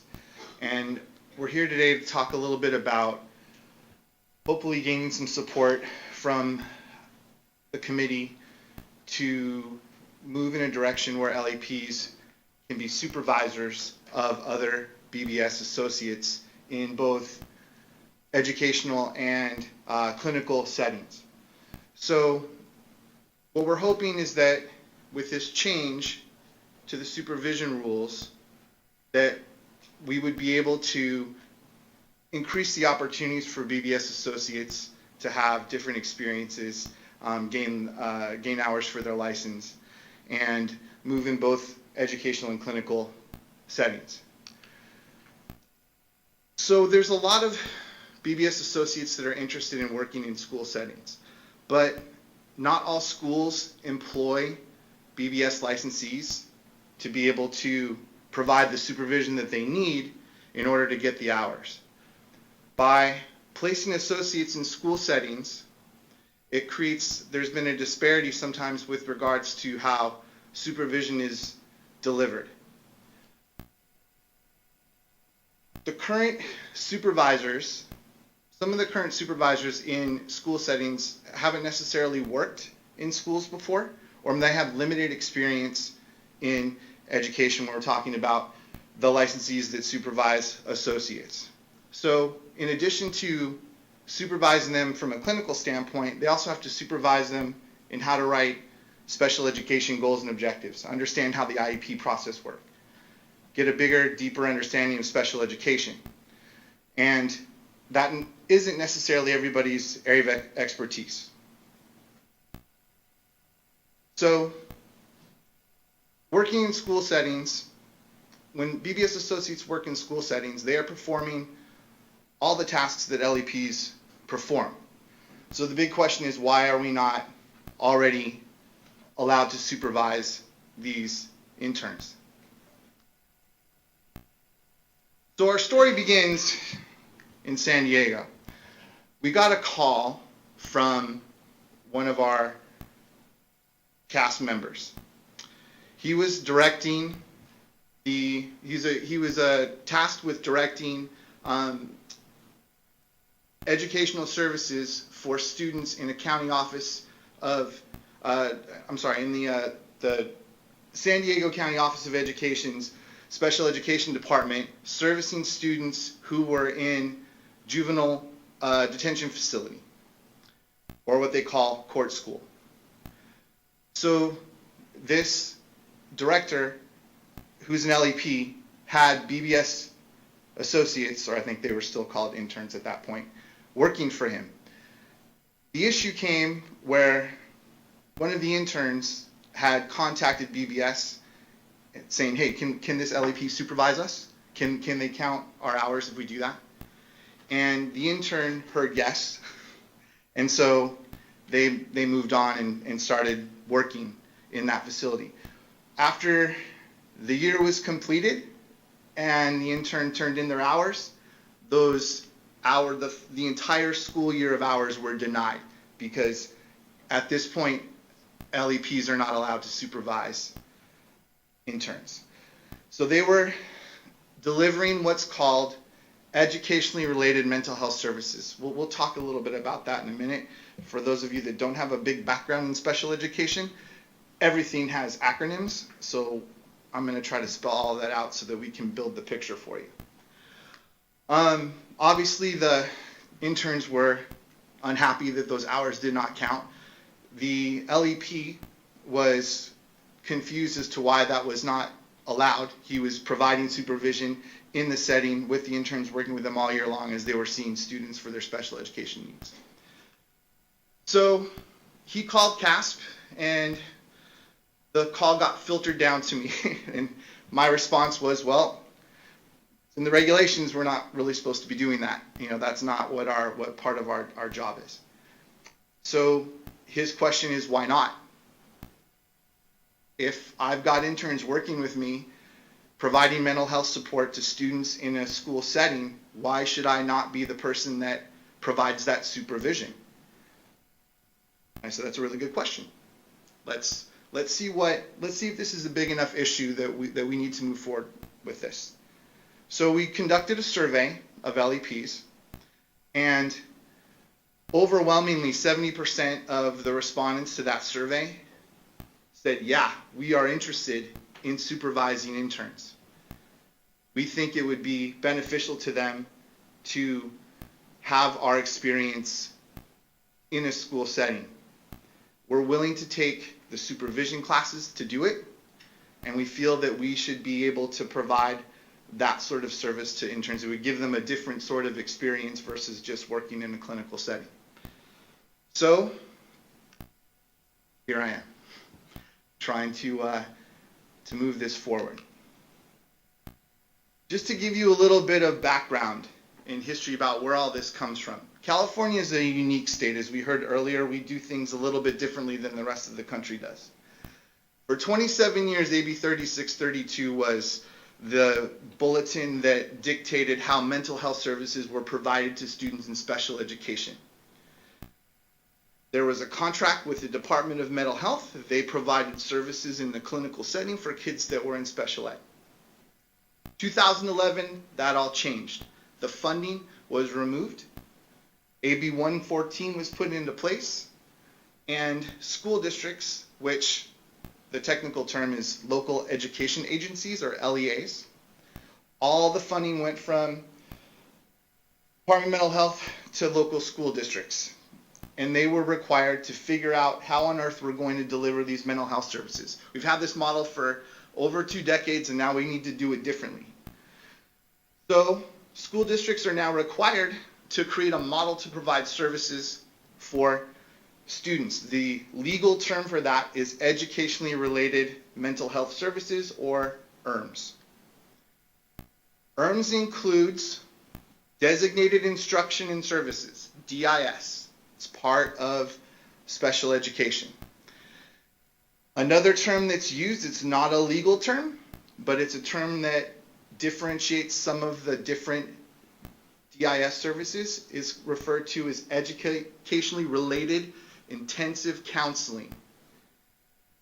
And schools didn't really know what to do.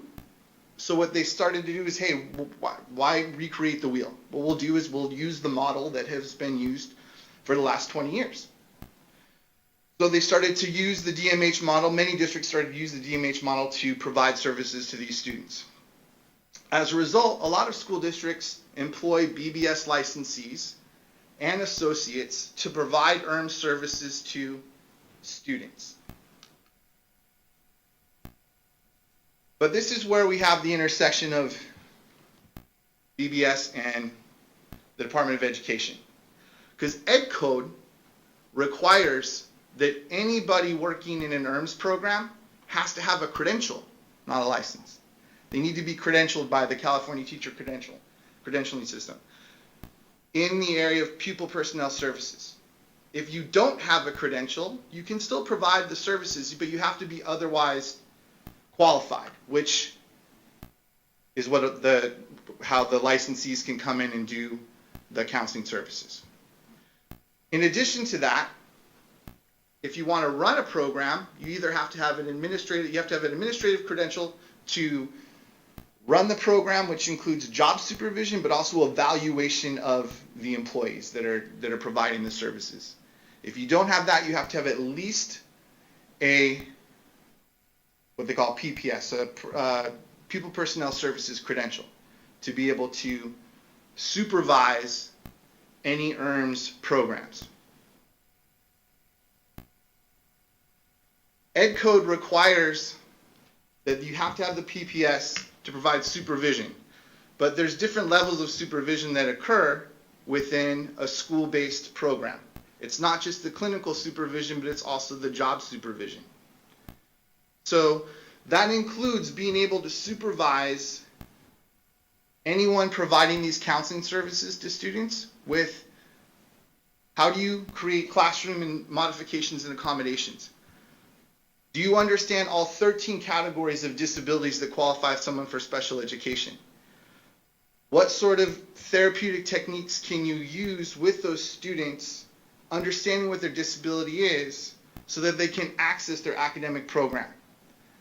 That is the main difference, and we'll talk about that a little bit, is that counseling within schools, the purpose of it is to make sure that that student can access their academic program. It is a secondary feature of education. If a child has, depression, anxiety, autism, ADHD, whatever, they have to be able to work through that disability in order to access their academic program, which is outlined in their IEP. They also have to learn how to write goals and objectives. They have to understand how to go through an IEP meeting. So now they have to learn a little bit about special ed law. And they have to know how to do consultation. All of those things become part of an ERMS program.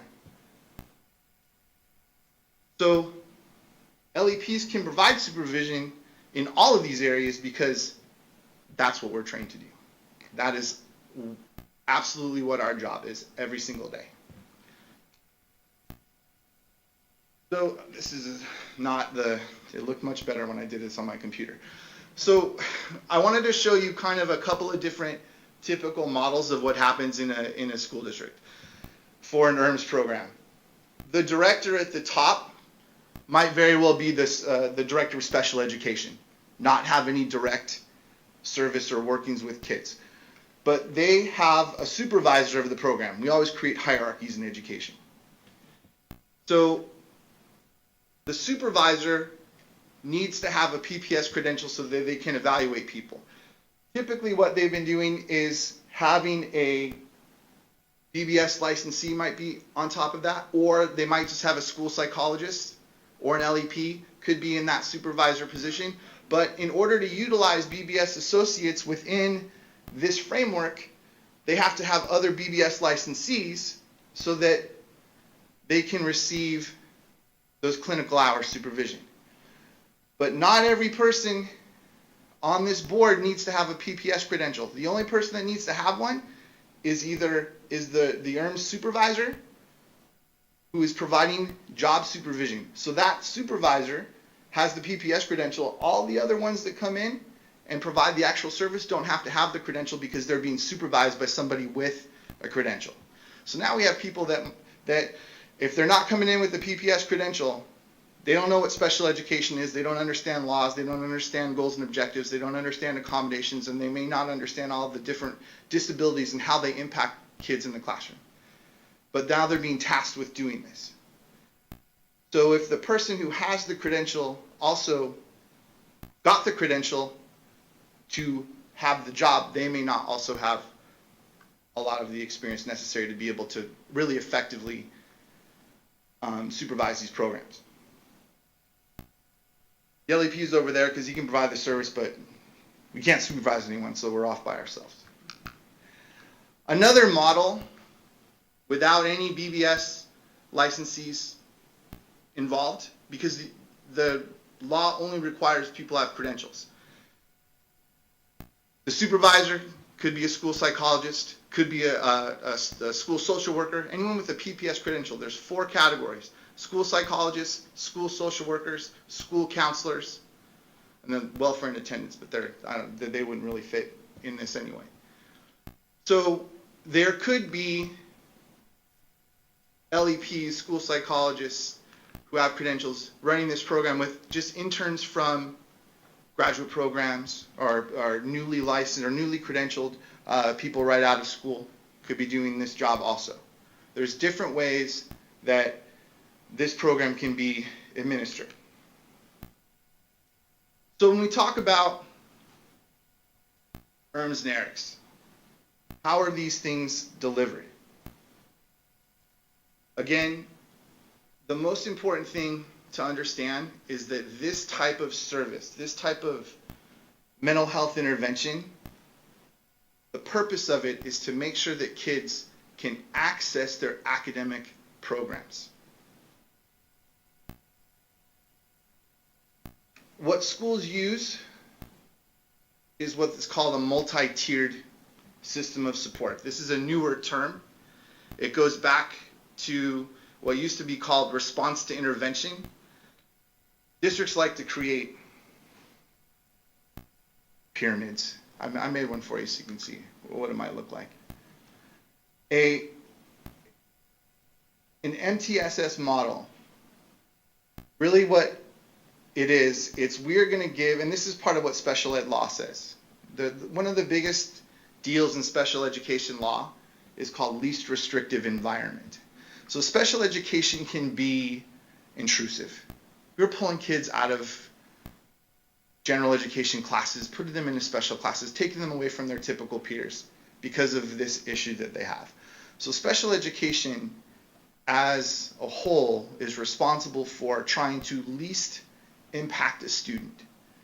So we try what's called the least restrictive environment. MTSS, or the multi-tiered system of support, is a way of utilizing least restrictive environment. So what a district might do is start off at the lowest level with a consultation model. Students might check in, they might have group counseling, If that's not effective, we come back to the table. We talk about what else could happen. Now we're going to move up. Now we're going to try the DIS counseling. First level of individual counseling. Might be for half an hour every other week. Is a typical model to start with. Might put a behavior plan in place to help the child if they're having difficulty in the classroom behavior. Now that doesn't work. Now we need to do more intensive. This is where our ERICS comes in, the educationally related intensive counseling service. IEPs and special education is all about, here's all the things that we've tried that work and that don't work, and if it doesn't work, we need to do more. So now that we're going to move up to this more intensive counseling, we might increase the frequency. It might happen once a week. The time, it might happen for 45 to 60 minutes. Now we're going to include the family in it.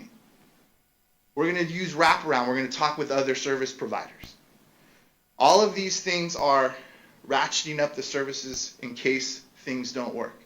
School districts need to document, like everybody is, document all the things that we do, all the interventions that take place. So that's kind of what that model might look like. So we feel that the most logical choice for an ERMS administrator or supervisor is an LEP, because we have training in special education and mental health interventions. When these programs are created and licensees and associates are used, those two levels of supervision are necessary, both the job performance supervision and the clinical supervision. We have to make sure that whoever's delivering these services understands how the IEP process works, and we also have to work with them in dealing with the clinical issues that happen with kids when they walk in the room. So our current regulations prohibit us from doing that, prohibit us from providing the clinical supervision, and therefore limits LEP's ability to take on roles in school districts that we're the most qualified to be. A lot of times this clinical supervision of associates provided by other licensees who may not hold the credentials, the PPS credential, meaning they don't have a full understanding or have limited experience in educational settings and not see the full picture. If we just focus on the mental health component, we're missing the bigger piece. It all has to work together in a system. So, still to this day, I've been a psychologist for 20 years, and probably a little more than that. Still to this day, I get the question of, what does a school psychologist do? What is an LEP? I've been an LEP for 12. What is an LEP? And sometimes I kind of shake my head and go, I don't know how you don't know that. Like, we're involved, we're there. We don't just hide in corners anymore in schools. School psychologists are active people. So I want to talk a little bit about what it is that we do. School psychologists are credentialed mental health professionals who are taught to manage behavior and learning, to assess, to consult for the purposes of helping kids with their development in the public school system. We have objectives that we need to learn as we're being trained. Those include consultation with administrators, over program development, program evaluation, how to help kids in classrooms, trying out new things, experimentation, consulting with teachers about the classroom. Walking into a classroom and teacher comes to you and says, hey, this kid isn't working in my class. The school psychologist walks in and does an observation. Okay, we need to do this, this, this, and this. Because you're not seeing the behavioral parts that are happening and how you're actually reinforcing some of that behavior. So we have to know how the classroom works, classroom management.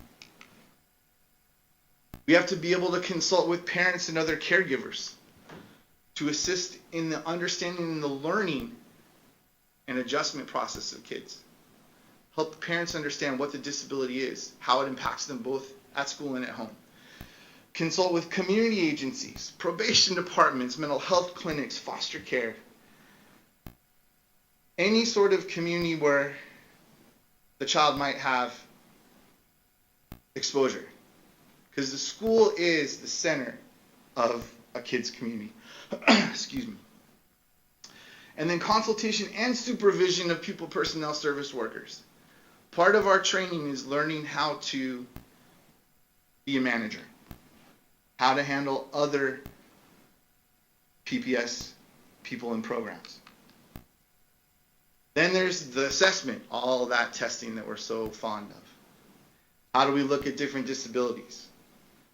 Case study evaluations, recommendations for classrooms. And then, after all of that, we're trained in how to do psychological counseling and using other therapeutic techniques to work with kids, families, parents, all of it. So what differentiates a school psychologist from an LEP? All LEPs are or were school psychologists. You cannot become an LEP without being a school psychologist first. LEPs, you guys know this, wrote these regs. Well, you may not have written, but they've been in there a long time. Evaluation, educational evaluation of program. Diagnosis of psychological disorders. I can't tell you how many people tell me that LEPs can't diagnose. I'm like, it's right there. It says we can. We are trained in how to do that. Administering tests. Interpretation of those tests. Providing psychological counseling for individuals, groups, and families. And consultation. Wraparound type services. We have to bring everybody together. I had a debate one day about someone who said that, well, school psychologists can't do wraparound services. You don't know what that is. I'm like, well, first of all, wraparound is a name. It's not a legal term. It's a thing that you made up to call the, not made up, but a name that you created to define a service that you provide. I'm like, an IEP meeting is a wraparound service. At an IEP meeting, I'll have a parent, I'll have an administrator, I'll have a counselor, I'll have a teacher, I'll have a speech pathologist, I'll have an occupational therapist, I'll have an adaptive PE teacher. And the parent might bring in the outside therapist that they're seeing. And who's the person that runs that meeting? The school psychologist. So we know how to coordinate services.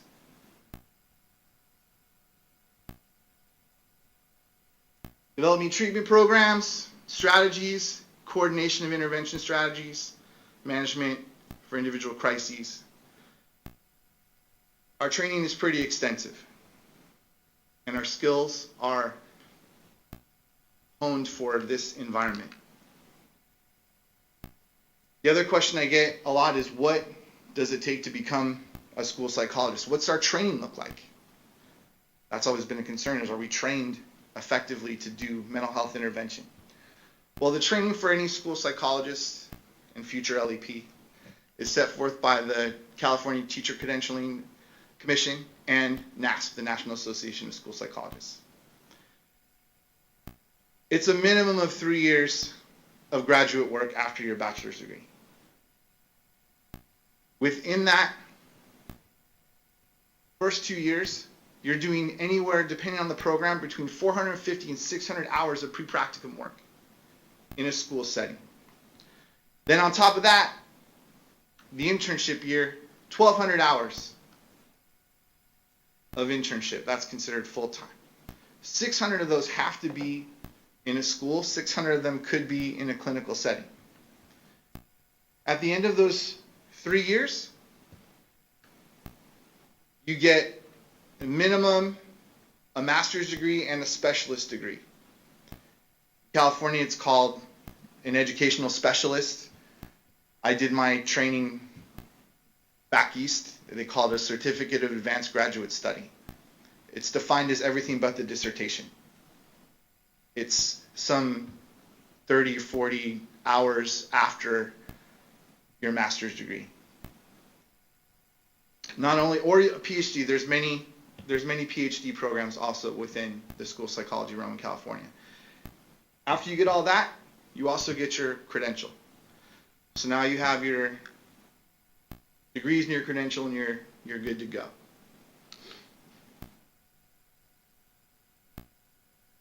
So to be an LEP, you have to work at least 2 full years in a school. It doesn't have to be all at one time, you can break it up. And you have to use either your internship year from graduate school or a 3rd year that's under the direction of another LEP. So by the time an LEP gets their license, we've done a minimum of 3,600 hours of work, a minimum of 3,600 hours of experience. We are highly trained in the impact that disabilities have on the educational and social emotional functioning of students.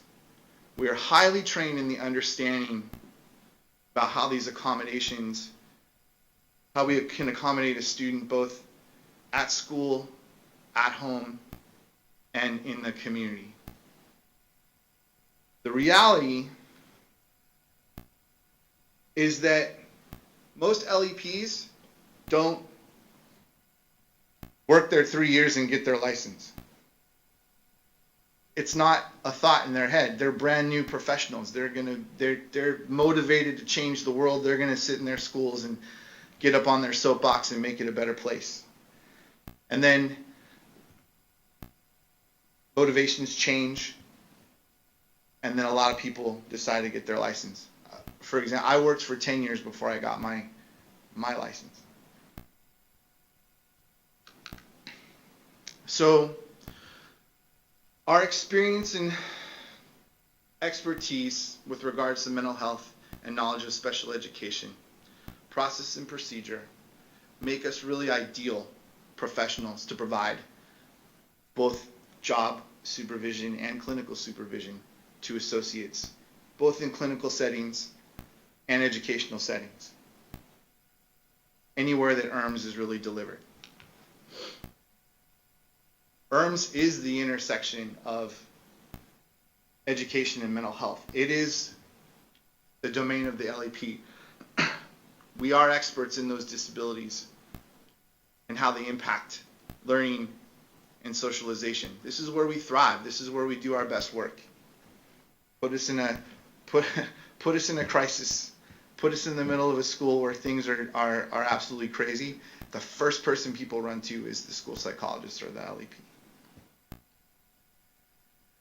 So allowing us to supervise associates in schools and clinical settings really exposes those associates to a different experience, a very comprehensive experience in a non-traditional setting for what you typically do when you're looking at becoming a clinician. We have the relevant information, we can train. It would allow different opportunities, additional opportunities for associates to gain experience. If school districts don't have licensees working for them, associates don't have an option to go there. If LEPs or school psychologists are working there, they can't. In clinical settings, LEPs have private practices. If they can't have interns working for them, but those opportunities would be great, and they would get a different experience. Thank you for your time. I'm sure there's a question or two. Thank you very much. So let's gather back and turn back on the lights, and and then we can open for discussion or any questions for Chris to answer.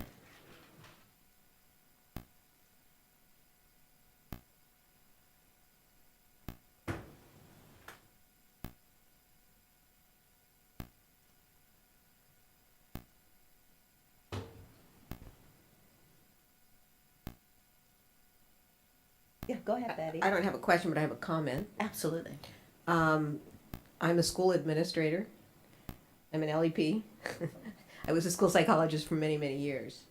And I completely support what Chris has been saying because we have an increasing number of board licensees working in schools providing room services. So the need is there. It's unfortunate that we really don't get the what is our term that we're using now? I'm not calling them interns anymore. Associates, because that's where they need to be trained.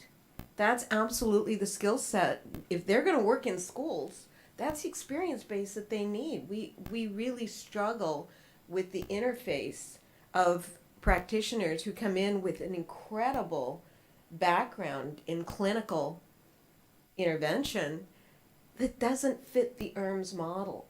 So I can't speak passionately enough about the importance to integrate that training, that experience into the different professional licenses that we issue, because it is a huge need, and there's a disconnect right now between the supervision that they get and the direction that they get from another incredibly competent clinical supervisor who doesn't understand what ERMS is. So that's my 2 cents. Christine? Yes, I would support it. It just doesn't make sense that those professionals wouldn't get training in the area that they're going to practice. It doesn't make sense. So yes, I'm supportive of that. I have a question. Is that nowadays those clinicians, at the ERMS level, are they primarily hired by the school, or they're county mental health people, placed in the school district to work? They are hired by the school, unless they are they're all hired by the school. The school may contract with a local mental health agency to bring them in to provide those services, but all of that now happens in-house in schools. So how do they get their clinical supervision? I mean, those, let's say they're not licensed. Like those ERMS clinician, so if they're hired by the school, and who provide clinical supervision for them to fulfill their hours? Do you have to have like they have contractor? to hire at this point they have to hire another licensee to do that, to do the clinical supervision. So it's not required. Like I said, the only requirement that Ed Code has is that you have to have a credential, a PPS credential, to provide ERMS services. But a lot of school districts, like I said before, how they were following the old DMH model and had clinicians coming in. So now the school districts have hired clinicians that were working in the community mental health centers and having them come in and run those ERMS programs. Right. I think that's the model that in my county, that's how they have, they have some local hired, ASWs or the clinicians, and then, some of them are, from the county. But then what has occurred in many of those cases is that those clinicians haven't had credentials. So they had to go get credentials in order to hold the job.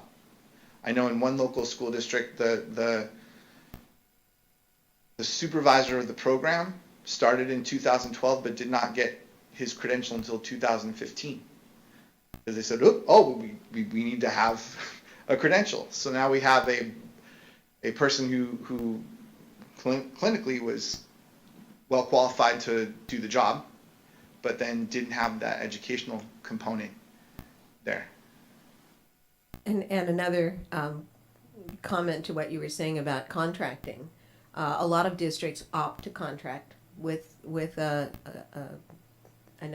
agency for their mental health providers. But what I see frequently is until those mental health providers have actually worked in the schools and learned the systems that Chris is referring to, that's back to that disconnect, is that they're making recommendations that are not really related educationally related. They may be clinically sound, but they are not integrated into the system that we are funding the actual service for. So again, it just speaks to that real disconnect that wouldn't happen if they had some of that training with supervision with an LEP. Any other questions? Christy? Thinking, I understand, I can see the dilemma and the difficulties. Thinking about it from a little bit different perspective, the associates may not go on to practice in a school setting later. They may or may not. Maybe a lot of them do. So my thinking about that, my questions might be, obviously the associate has to get so many hours in performing clinical counseling, so that would be built in. How much experience does an LEP, like what proportion of your job, and I'm sure it varies, is actually doing clinical counseling? How much of your work is clinical as opposed to doing assessments and that type of thing? I'm trying to figure out how it translates to a more general practice should the person go on to work in a different setting, which they can do once they're licensed, they can work. And I guess I'd like to hear what Chris has to say, but my thought on this, and I think the devil will, of course, be in the details when we start crafting some legislation or, additional regs. Understanding the full scope of practice for an LCSW. I mean, if I don't know that I would advocate that all of the supervision hours be provided by an LEP, and I'd love to hear what Chris has to say, but I think understanding the scope of practice, as I do now, a little bit better than I did before, understanding that there is a scope of that practice that does not apply to what we do as LEPs. Right. So we may want to carve out and say, of the hours that are required, so many could be obtained under this. So that would certainly be an option, because I recognize exactly what you're saying, Christy, and it's a valid point, in that our work is very narrowly focused. Well, I wouldn't say narrow focus, but it is through the lens of how does this impact a student's education, whereas that clinical piece that you're referring to may have a completely different lens. So, but I'd love to hear what Chris had to say. So actually, it's a really good question. The trend now, it used to be when DMH was running the show, when we had AB 3632, is that school psychologists would provide the DIS counseling, one piece of it. And when that wasn't effective anymore, they would make the referral to DMH. DMH would say, yeah, this kid needs a higher level of service, and so in would come, they would take the services out to the clinics. But now that the school districts are required to provide these services, the school districts have created their own departments. So if in many cases the new model is that we've taken school psychologists out of testing and put them into this department, now they're just doing it full time. They do it, that's their whole job. In those cases, you still have the school psychologists that will do the DIS counseling as part of their job. A lot of them is because they like it. They want to have that balance. But for what we're talking about here, typically those school psychologists or LEPs are working 100% of the time in that. Yeah. But then to answer the other question, I mean, it depends on the school, it depends on the job as far as how much time you do. If you're just a typical school psychologist, the time that you spend between assessment, counseling, and consultation, those are the three big things. Kim, you have a question or no? I was, actually, I'm very much also on the line of thinking what Christy and Betty said, that, I think, I totally see the value, I was one of those, 26.5 clinician way back when, so I get it. I get Right. the struggle and the change, having kind of like a world of its own, a mental health world in the school setting. Yes. And so I think, I see the value and the necessary training, for those clinicians be able to have a better understanding about the educational process. And that's not something that, normally covered a whole lot in the school, in their education, grad school. But at the same time, I'm also thinking about the transferability, if that's a word, or the mostly, it's like, how do the clinical skill by the LEP, the training, the clinical training or the supervision that, the intern or the associate gets are able to, be able to be applicable, to the other field, down the road. Because, you were not guaranteed, for them to, to stay in the education field forever and ever. So I guess that, so I think, whether it's through, carving out a certain hours or not, I think it's a discussion down the road. But what I'm hearing is that it's worthwhile for the staff to explore, what the possibility, to look into, further into the issue, or the suggestion is not an issue. It is an issue. So I think we can probably, make a recommendation for the staff to start looking at exploring this area and bring it back to maybe the P&A and to see, what's, what can be done. And just to make sure that we have clarity, we're only asking to do supervision in an ERMS setting, whether that's in a clinic or in a, we're not trying to do clinical supervision outside of our own scope of practice. I just want to make sure that we're absolutely okay. Very good. Absolutely. No, I think I'm very clear that you're asking for just a certain within that setting right within and our, targeting those associates that they're working in the school setting. Yes. The ERMS clinicians. Yeah. Or in an LEP's private practice where they're delivering ERMS type of services in that setting also, but still only within the scope of practice of what an LEP would do. Betty, very quickly, are you comfortable? So if we wrote language that said LEPs can supervise an associate across the disciplines, if that associate is providing ERMS, that would be cool.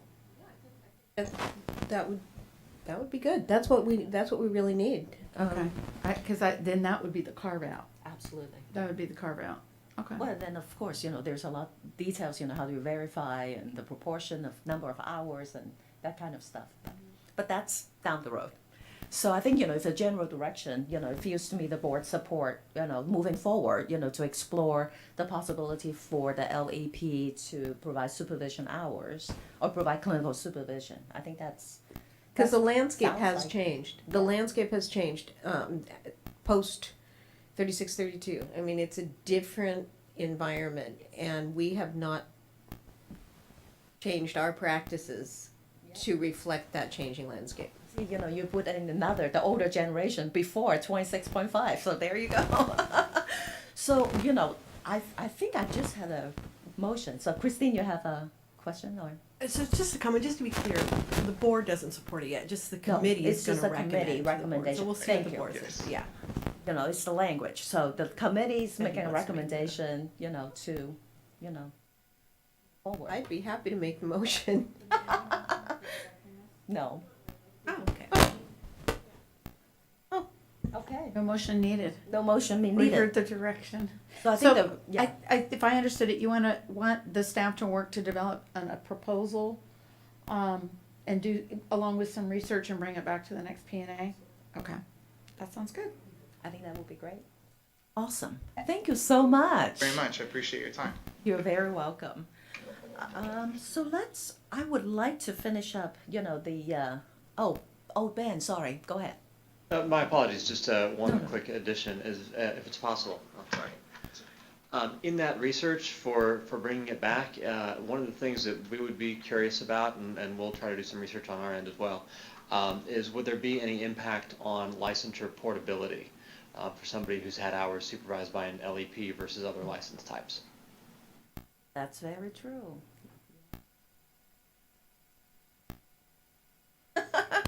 And Jelly?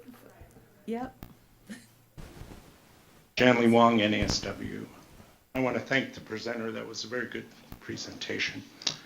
While I do appreciate the idea of clinical job training, ultimately the idea behind the supervision and all the other requirements that the board has is to allow for, at the most, independent practice.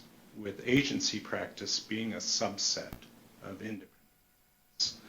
So I think it's really important when staff look at this, it's not seen as some kind of, well, this is a specialization for a certain workplace or a certain job set or certain job skills.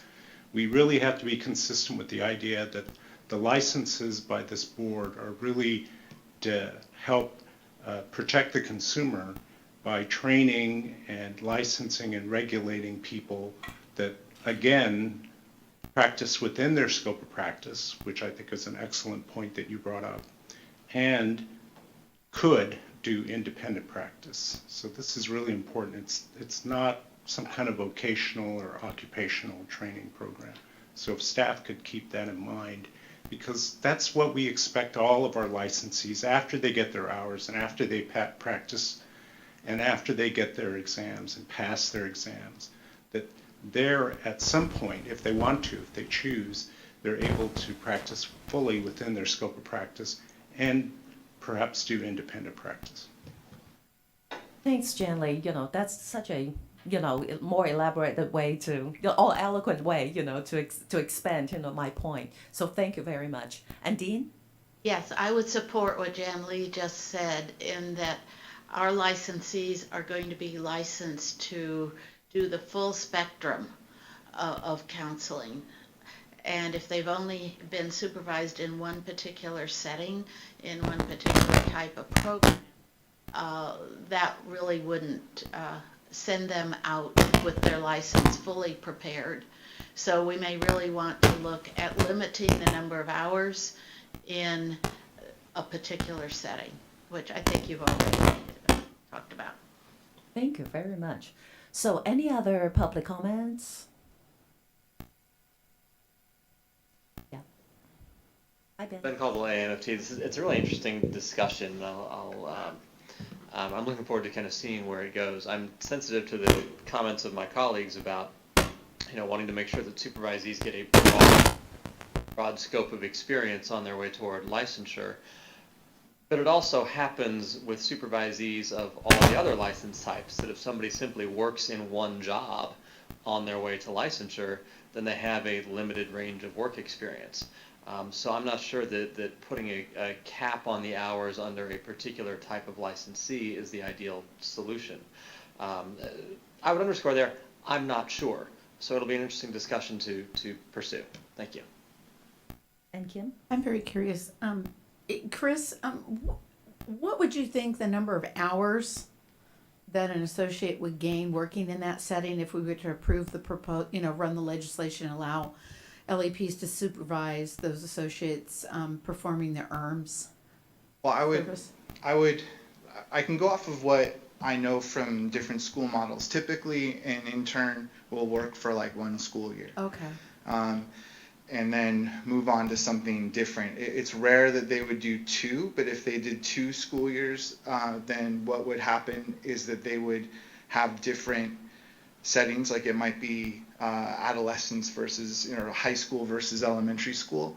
And I know that many of the associates are required to get different hours with kids versus adults. Okay. So usually they don't stay for more than a year, whatever the line in the sand. I agree with all of what everyone said. I don't believe that anyone should have all experience in one setting. I don't think that would give them a broad enough experience to be able to come out and practice privately.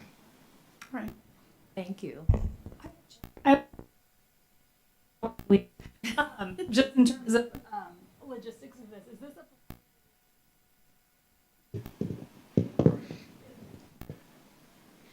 is this a proposal that you're looking for the board to sponsor and run, or is this a proposal that CASP is working on as their own and is planning on running and is looking for support? I might have to defer that to Heidi. Okay, thank you. And I'm sure that the staff will work closely with our stakeholders, to decide, the next course of action and get more information to, to see what would be the best way to, to make the legislative changes. Yeah, thank you. Thank you. Thank you very much. So any other comments? So I think the direction's pretty clear. You know, Roseanne, you got another work to do. So, okay, so let's move forward. Yeah. Yes, I know, but I want to finish up, you know, yeah, I think it will be quick, hopefully. Yeah. They're exactly the same, pretty much. So let's move on to talk about the LMFT out-of-state applicants. And Roseanne, hopefully you have a very precise and concise way to help us decide.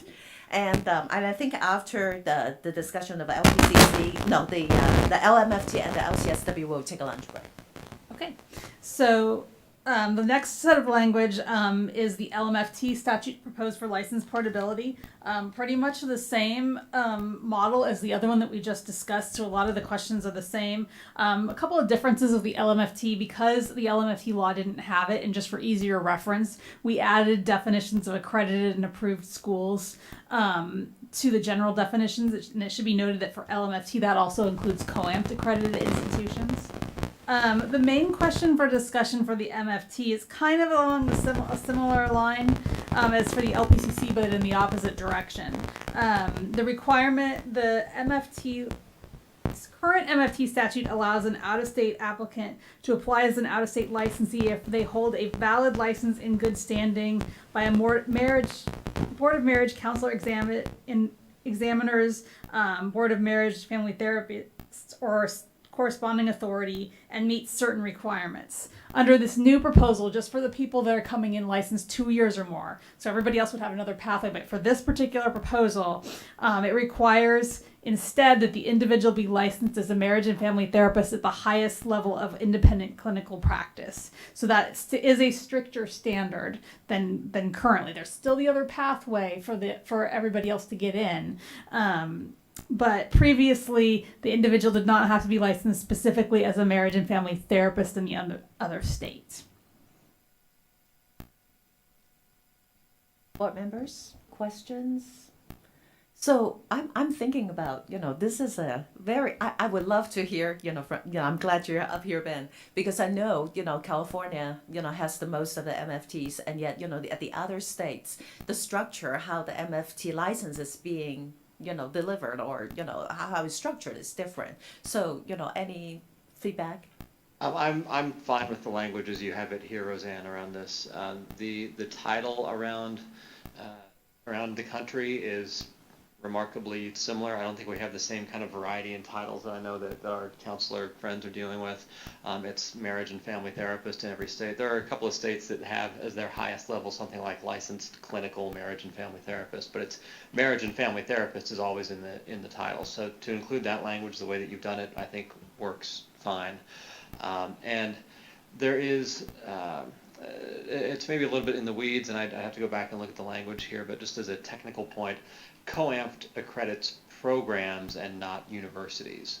And so a university might be regionally accredited or state approved, but COAMT approves the program and not the university.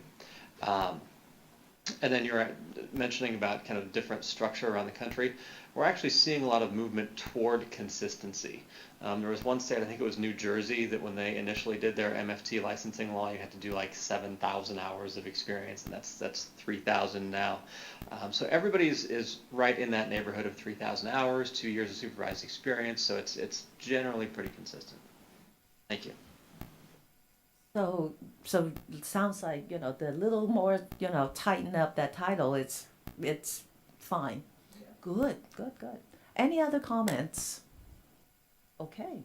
So in that sense, what will be the next step? Again, If we were to keep it consistent with what we decided with LPCC, we would keep it at the 18 hours law and ethics. We would delete the 6 hours of mental health recovery. The 12 hours. 12 hours of 12 law. hours 12 of the law and ethics, yeah. Oh, that's right. I'm sorry. Brain fade. 12 hours. Delete the mental health recovery oriented care requirement. Add the 7 hours for the child abuse, elder abuse, etc. And then definitely work with legal to add the suicide requirement if that became law. Yes. Okay. So I think that's That our I think motion? we need a motion. So, okay, well, I'll make that motion. I'll make that motion. I'll second it. And that is second, and roll call, any other public comments? Good, move forward. Vote. Christina Wong, Yes. Betty Conley, Yes. Dr. Christine Whitlisbach. Yes. Motion carries. Thank you very much. So, LCSW, out-of-state applicants, so pretty much the same, right, Roseanne? Much the same thing, a couple differences for LCSW is that we have added. Is that microphone? Yeah. Yeah.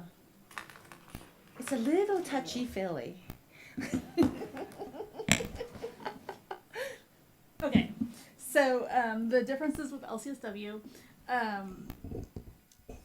we're adding the 45 hours of coursework for people that have been, so LCSWs didn't have the 45 hours like LMFT and LPCC do for out of state.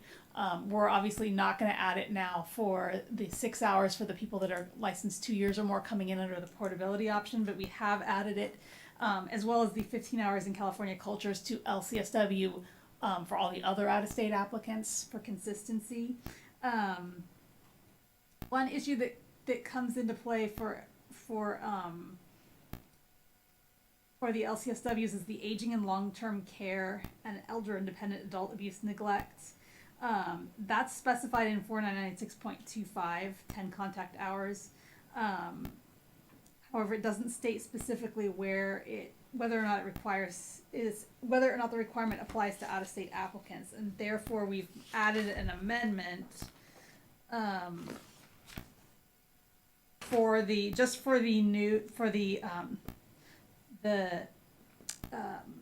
people that are not qualifying under the portability option as an amendment on page 41 to specify that everybody that's coming in that's been licensed less than 2 years or is not licensed has to do the aging and long-term care. That is all. So the child abuse will be in there, and also added for the LCSW will be the long-term care, the aging and long-term care classes. So will they have a little more CEUs to take? Because there will be 12 units for the law and ethics. They would. And then 7 hours for the camera, for the child abuse. And then another, how many hours for 15 in the cultures, the aging and long-term care? We're not adding that for the people that are qualifying under the new portability option. We're just reinforcing because it's not in the same place that it has to be per 4996.25. It has to be taken if you've been licensed less than 2 years or not Then licensed. that would be applying to those 2 years or below, Yeah. right? Yeah. Roseanne, do you remember or recall what the staff concern was about that on aging and long-term care? Just that it wasn't reiterated there, and Okay. it's in a whole separate section. Okay.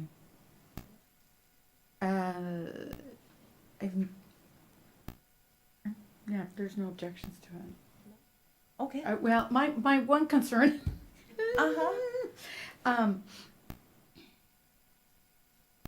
Correct me if I'm wrong. Aren't all LCSW programs, isn't the educational content approved by the Council on Social Work Education in and out of state? Okay, because we just did a review because staff was looking at in-state applicants and kind of requiring those guys to complete those courses. But when I went back as far as 08, it seemed like the standards were broad enough to identify that content was in the course, in the degree program. So I'm wondering if we're not going to require it for in-state, is there any value in requiring it for an out-of-state applicant if the same accreditation body approves all the LCSW programs? Are you talking about those out of state or? We, Out of state, in state, yeah. we do actually, because 4996.25, which you can see the section on page 47, it is required for it's something that we have added for LCSW for in-state. Okay. So this is we're basically saying through this new language that we're okay with assuming that they don't have to take it. If they've been licensed 2 years or more, we're assuming it's already in their degree like we are everything else. Okay. But we're saying that we are going to reinforce that, yes, they have to have it. So they could demonstrate that through their degree program then, or we're adding the. They would have to show proof that they had taken it. Got it. Yeah. Okay. So, so the, those who have 2 years licensed, okay, say it again. So those who are licensed for 2 years out of state, their education requirement will be the same. So still 12 hours of law and ethics and 7 hours for the camera. Yeah. And then The suicide. and then possibly the suicide prevention. Mhm. Okay. Yeah, we'll have And to then- add that. Right, and then for those who hasn't been licensed for 2 years, then the requirement will be a lot more. We're adding. They'll have to prove that already they is. completed it. Yeah. Okay. I can live with that. Right. Okay. So we have, I guess that, our direction is clear, it's okay. And so the motion will be, public comments. Thank you. I forgot. Lunchtime. I am not pushing you to go quicker. Janley Wong, NASW. I know we're all hungry and want to get out of here.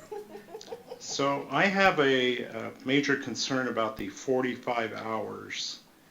And this is new for social work. It's not new for the others. First of all, as I said earlier, social workers are trained in the recovery model, or if you want to call it the social rehabilitation model, or classically what social workers call it is person and environment model. So social workers are trained in their master's programs and bachelor's programs to consider a multitude of services interdisciplinary. That's the way they practice. So this idea that you're putting this on here, and not only that, but 45 hours or 3 semesters, and this is something social workers across the country have been trained in, as somebody pointed out, because our accreditation is standardized through the Council on Social Work Education. Logistically, it's a problem because to get 3 semesters, you literally have to enroll in extended studies in a university. You cannot get it through NASW or CAMPT or any other organization because it's just too many hours. But besides that, if we're already trained in this model, why do we want to require people to get 45 hours in 3 semesters?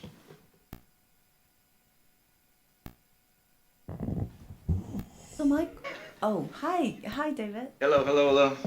I'm sorry, I had notes to mention this before and it slipped by me. Same area Janley was talking about, page 36.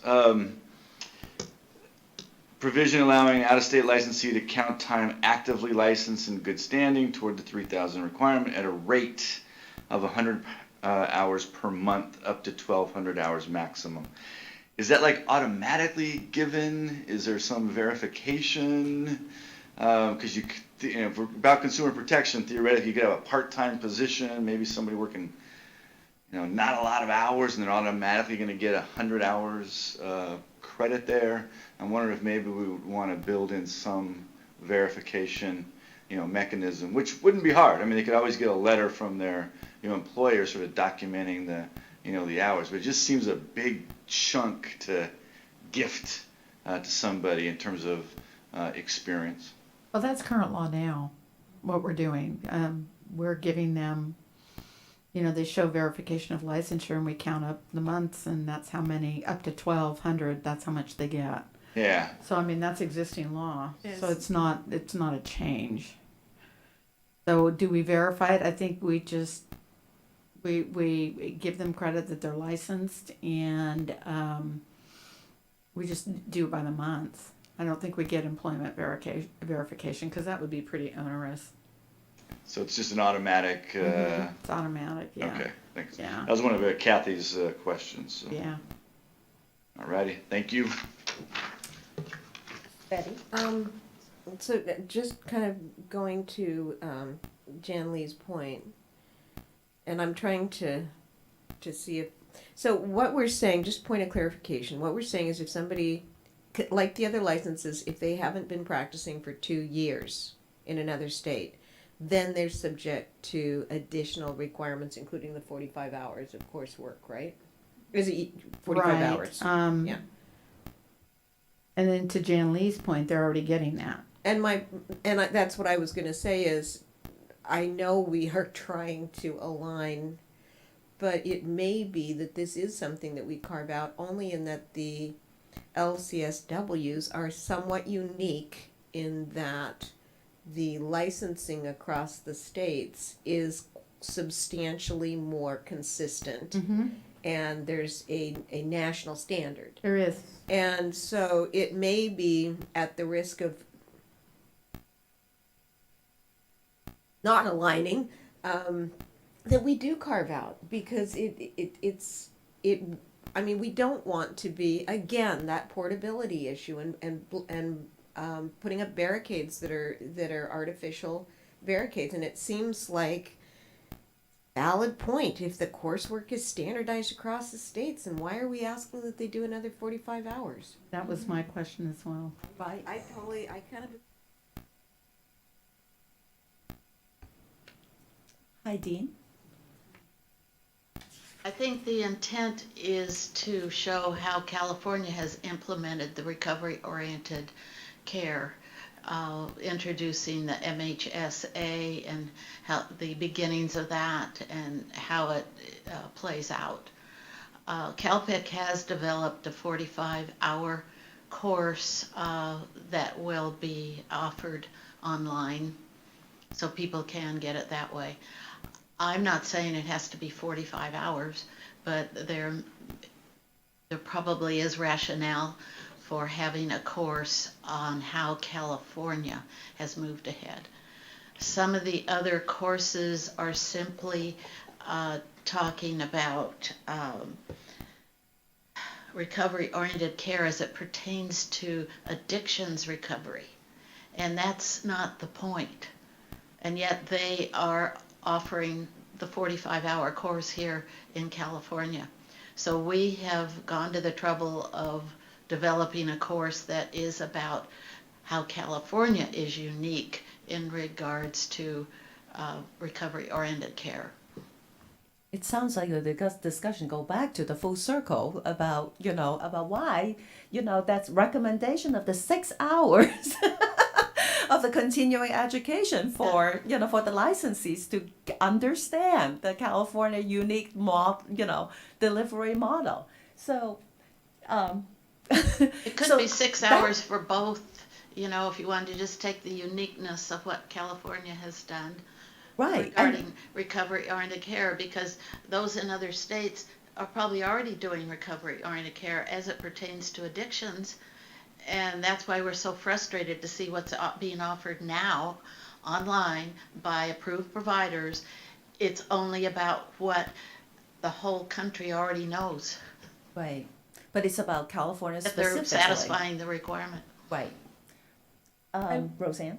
I will say this is something that was the 45-hour class and the 15-hour California Cultures class were something that were added after the last portability meeting when we discussed the fact that it's in LPCC and LMFT law, but it's not in LCSW law. It could be that it's just more integrated into the LCSW profession, and that's why it hasn't been added before, and it could be that it's not needed. It was just... So. Here's my guess. I think that if we were really take a look at it, remember when we were crying the law and ethics test, and we had to have the LCSW schools demonstrate that law and ethics was there, and I remember going to a Northern California meeting, and they were all besides themselves because they couldn't point to one class because it is integrated. And once I spoke to the group and just said, identify the different courses where that is, because I know your students are getting it because they're passing the first exam. At that point, it was a standard written. It was a 200 question exam that we developed that was their entryway into the profession. So what I can see happening is we're going to have that same response from all the social work schools. And we'll go through this certification process that it's in, this class, this class, this class, and this class, and we're going to find that they have it anyway. And given that this, the cultures class, I've seen culture in other social work programs. It's a standard from the Council on Social Work Education and the recovery-oriented care. It talks about that being one of the educational standards. So I think I'm with Roseanne. It's not called out in LCSW law because I think it's not necessary because it's integrated. So I would be in favor of not calling it out. Jan Lee? Jan Lee Wong, NASW. Again, what Dean is talking about, what I'm talking about is a little bit different. When you're educated and you get your practicum in your MSW program, you are taught that model. And Ben pointed out something which is really important, is that the Substance Abuse and Mental Health Administration at the federal level has fully adopted many of these principles, which means that it is telling all states that this is a standard across the country. And more importantly, SAMHSA, the federal agency, provides funding. So as we all know, if funding is attached to a policy, then most grantors and grantees will be practicing that policy. So I think it's really important to kind of accept this idea that social work is a little bit different than the other professions, and that as Kim says, if we put the deans and directors in a room and we talked about it, even at a national level, you would find that they would all agree that this is in the educational content. I'm also in favor of, actually, make it a little different, because that's just how the social worker profession is. So I don't think it needs to be added. yeah. So any other comments? Okay. So it looks like, do we need to make sure that we know what we're voting for? So let's see, we need to be very clear. So Roseanne or Roseanne, so yeah. And if she missed something, hopefully it's not what I missed. Right? Okay, so for this one, we are going to remove the 45 hours of the mental health recovery oriented care requirement for both we're going to remove it for the people that are pursuing out-of-state licensure that have been licensed less than 2 years or are not licensed. And then we will remove the 6-hour requirement for the people that are going under the portability option, licensed more than 2 years. So that's one.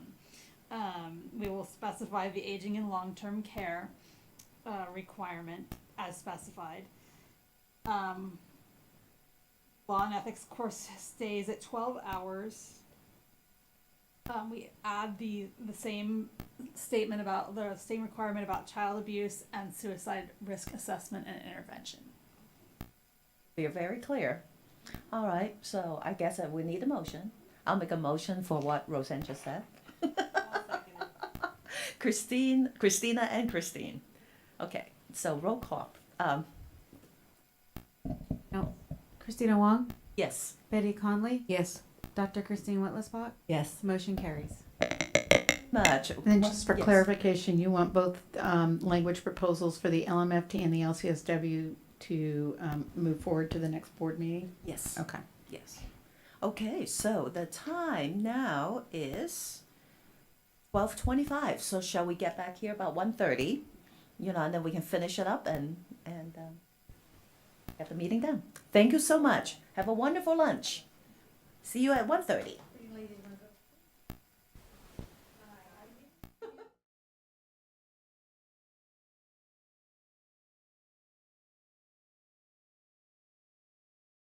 to the Board of Behavioral Sciences Policy and Advocacy Committee meeting. Let's resume. Now the time is 1:49 p.m. So the next agenda item, I believe, is about the proposed new LMFT degree title. So, Yes. Roseanne. Thanks. So we've had a request to consider adding a new degree title to those that are accepted for licensure as a marriage and family therapist for in-state applicants. The proposed new title would be Clinical Mental Health Counseling with a concentration in marriage, family, and child counseling. And the reasoning would be to increase the portability of licensure to other states. And you can see the letter, the request came from Argosy University, and that's in attachment A. We have in LMFT law certain specific degree titles that an in-state applicant has to have in order to qualify for a license. And so you can see spelled out in your memo the degree titles. One of them is counseling psychology or counseling with an emphasis in marriage and family and therapy. They're very specific degrees. Argosy University in particular has said they're having a problem with their counseling psychology degree program. The degree prepares students that are staying in California for licensure as both an LMFT and an LPCC. It qualifies for both. But they're having problems when those applicants go to another state because a lot of other states require CACREP accreditation. And in order to meet CACREP accreditation requirements, you have to have very specific degree titles. And so one of their degree titles is a clinical mental health counseling degree. We don't have that exact wording of a degree that we accept. So if an individual wants to become duly licensed here, and then later they want to go to another state that requires CACREP accreditation, they don't have the right title. And if they have the right CACREP title, it's not accepted here for MFT licensure. So that's where they're running into the issue. There is some precedent for adding new degree titles. The last time we did it for LMFT was in 2012 when we added couple and family therapy, because a growing number of graduate programs were offering degrees that were titled couples and family therapy. An alternative to doing this would be, rather than naming specific degrees in LMFT statute, would be to allow a more general degree that contains a specific emphasis in marriage and family therapy or specific course content.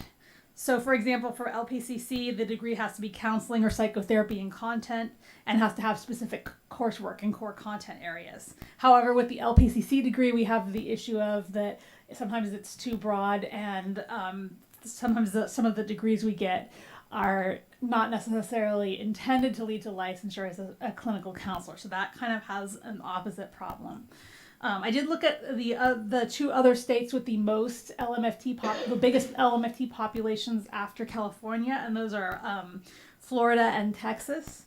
In Florida, they have to have a master's degree with a major emphasis in marriage and family therapy or a closely related field, so that's a bit broader, maybe a little bit too broad. In Texas, they have about 3 different ways that you can qualify. COAMT accredited, there's another accredited with practicum, or then they have some wording that says degree in a related mental health field with a planned course of study in marriage and family therapy. And then their law via regulation gives some examples of acceptable degrees that are related. So the recommendation for today is to discuss if you want to proceed with adding a new title or what you want to do with the accepted MFT titles. Thank you, Roseanne. Really interesting. So I don't have any particular preference. I'm actually very interested in hearing, what the stakeholders, you guys' opinion about that. Ben Caldwell, AAMFT. If anybody was going to be bothered by this, it would be us, because we're the ones that have been probably the most particular about trying to make sure that there is meaningful distinction between the professions. I could walk you down the road of this whole can of worms as it relates to CACREP accreditation, and there's been a long-standing debate between ACA, or I should say CACREP, between CACREP and AAMFT, because CACREP looks at marriage and family counseling as sort of one subset of counseling as opposed to being its own separate and distinct profession. I don't need to walk down that road here now because this is fine. It's cool with us. So the dual title is cool with you? Okay. Just clarify, right? Okay. I forgot to actually, ask the board members what you guys' preference. So I guess that, Ben, you brought up a really good point. It's like, what really is MFT and what really is LPCC. But for now, I guess that, if it's okay with you, we'll just open that can of worm later on, right? Yeah. Okay. From a staff perspective, we didn't see any concerns. Okay. All right. Any other public comments or board member comments? So I guess that we, if we're all good, then we can proceed to have a motion. I'll do a motion. Move to recommend to the board that they accept the new, what? The clinical mental health counseling with a concentration in marriage, family, and child counseling. Okay. And I'll second that. And any other comments or discussion? Okay, we're good.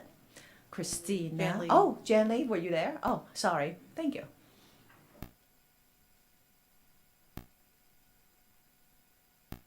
Janley Wong, NASW. I don't have a problem with this specific proposal, but I just, think that in the future, when you have organizations that say, please accept this degree title for the license, you want to, and I know you would, look at the underlying degree requirements and curriculum behind that degree title. This one's not a problem. It's, they've been getting the California MFT, so it's not a problem.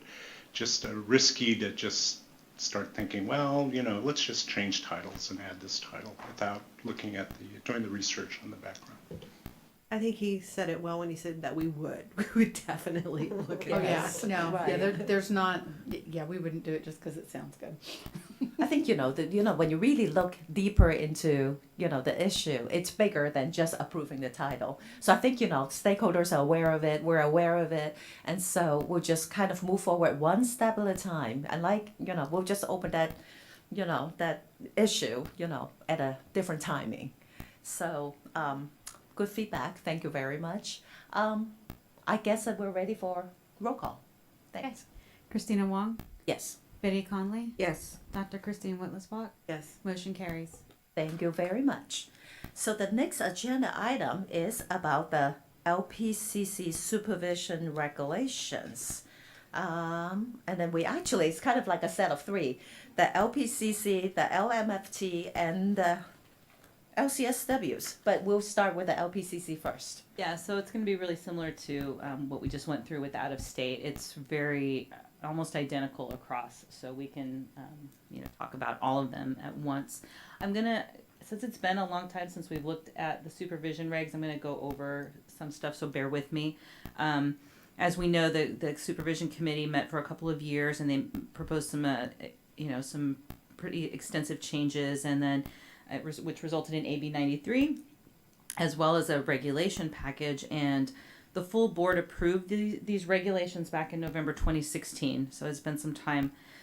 And so now that AB 93 has had some changes, and we've also had a couple years where we've been dealing a lot with regulations and getting feedback. So with a fresh eye looking at these regs, there were some things that we needed to modify a little bit.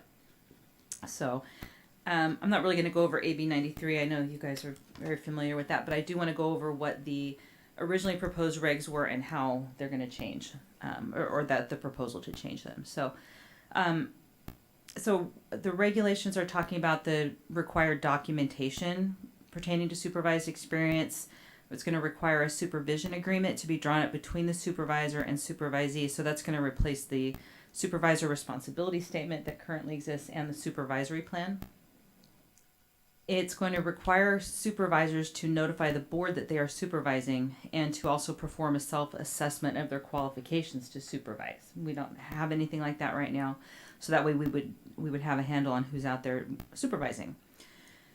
And they would submit this self-assessment to the board and provide the supervisee with a copy, along with a supervision brochure.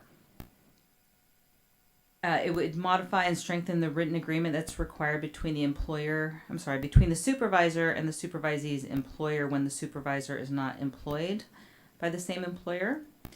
And then it also specifies how the experience has to be documented. It strengthens how supervisees are monitored and evaluated, requires supervisors to be reachable while the supervisee is providing services. It strengthens the supervisor training requirements and is going to allow for the ongoing supervisor training to now include professional development activities. And so, like I said, the vast majority are the same across all the license types. And the changes that we're proposing, it's the same way, same across the license types. So, again, I mentioned there's some changes for consistency with AB 93.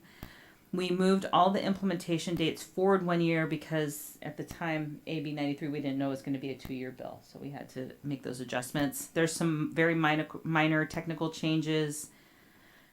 Okay, so getting into a little more of the meat of it. There was a section on the written agreement that's between the employer and supervisor when they don't have the same employer. And one of the terms that we had in there was, has to do with the employer being aware that the supervisor needs to make sure they're following the standards of practice for the profession. So I had a little concern after having some experience with other reg packages that might be need to be further specified. What are the standards of practice for the profession? So that is one of the amendments that we made, is to say, and I actually talked and got a little information about what does that mean? What do standards of practice mean? And we decided to focus on including legal requirements and professional codes of ethics to give that some clarification. So welcome to feedback on that, because you're, being licensees and people who have been dealing with this for a long time, you might have some other thoughts on that. Actually, let me just stop there since we're talking about that issue. Do you feel like, so basically the whole sentence is, the employer is aware that the supervisor will be providing clinical guidance to the supervisee in order to ensure compliance with the standards of practice of the profession, which include legal requirements and professional codes of ethics, and agrees not to interfere with this process. For the public, if you want to follow, it's page 64, right there in the middle of the page. I like that clarification. I think a big part of, clinical supervision, definitely, it's about, making sure that the license, the associates, are operating, based on the, they have the ethical and the legal practice. So that further clarify, the part not just about the standard, but also that they have to perform lawfully and ethically. So I'm okay with that. Yep. Board members? Fine? Okay, no problem. Jan Lee, you're up. Jan Lee Wong, NASW.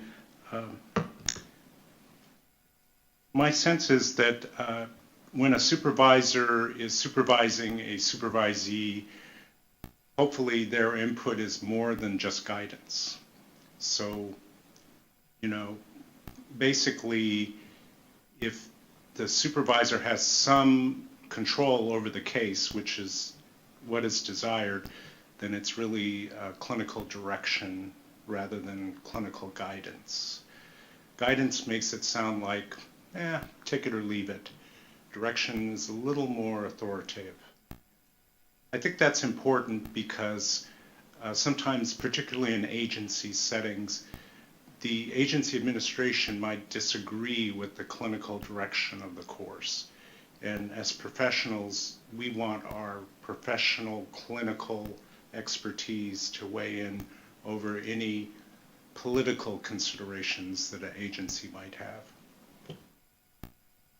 I want to address that real quick because that's actually, it originally read clinical direction, and we had extensive discussion about it. We had a lot of people come and give us feedback and concerns expressed concerns about using the word direction, so that's how we wound up with guidance, and it does have to do with agency settings, and the supervisor doesn't always have that control, even though they're supervising the experience. That's kind of how we ended up at clinical guidance, so. That's, I can supplement that too. I think the example, brought up in that particular PNA meeting was about, that the external supervisor, if you're talking about, giving, the direction, then really, it might contradict, with the agency of the employment. So, so how do we, not compromise that? I think the word guidance was, a little bit more in the middle of the road. Yes, it doesn't have as much teeth, but, taking care of those supervisors, they're not, employed by the same agencies and not also having the authority, to tell the supervisee what to do. So that's the background, yeah. So I would be even more troubled then if we have a double standard, that for inside supervisors we use one standard, and for outside supervisors we use another standard, because you want to go with professional standards, standards of practice, professional standards of practice. Some examples of where this could be problematic is sometimes a supervisee will think that a child abuse report should be made. So the agency supervisor who's supervising that supervisee will say, let me check with the agency director and the agency lawyers. And then the response will come back and say, well, we don't think you should report that. So I have serious concerns. Now, maybe it shouldn't be reported, maybe it should. That's really, once again, based on the professional judgment of the clinicians, not of the administrators, and frankly, not of the attorneys. No offense to Dave back here. So I just feel like you really have to make it very clear that clinicians are in charge. Professional standards are in charge, professional judgment, not politics. And I get what you're saying. You're saying, well, in a bureaucracy, the person at the top dictates everything. Well, frankly, tell that to LA County, which is in big, big trouble right now for all the violations they've had. Can I kind of speak to that? Oh, yeah, absolutely. I actually agree with Jan Lee. On the other hand, when I'm thinking of this, is there any chance that if we gave it more teeth, that some agencies would just be like, look, we're not taking associates? That was part of what had been brought up. It was some of the concern. I'm kind of wondering if we should just break out the thesaurus. See what's happened. Find another word that means direction, but and the other thought, if I recall, some of that conversation is that there was a concern expressed that the outside supervisor would be running the show per se. I don't know. I can see both sides. I do too. Yeah, no, totally. But And we toyed around with the word oversight too, clinical oversight. What about clinical oversight? I think that was one that we had in there as well. We went through 3 different iterations. I know we did. And did it have to do with child welfare? Yeah. The child welfare It has system? to do with the child welfare, that sort of setting. Yeah.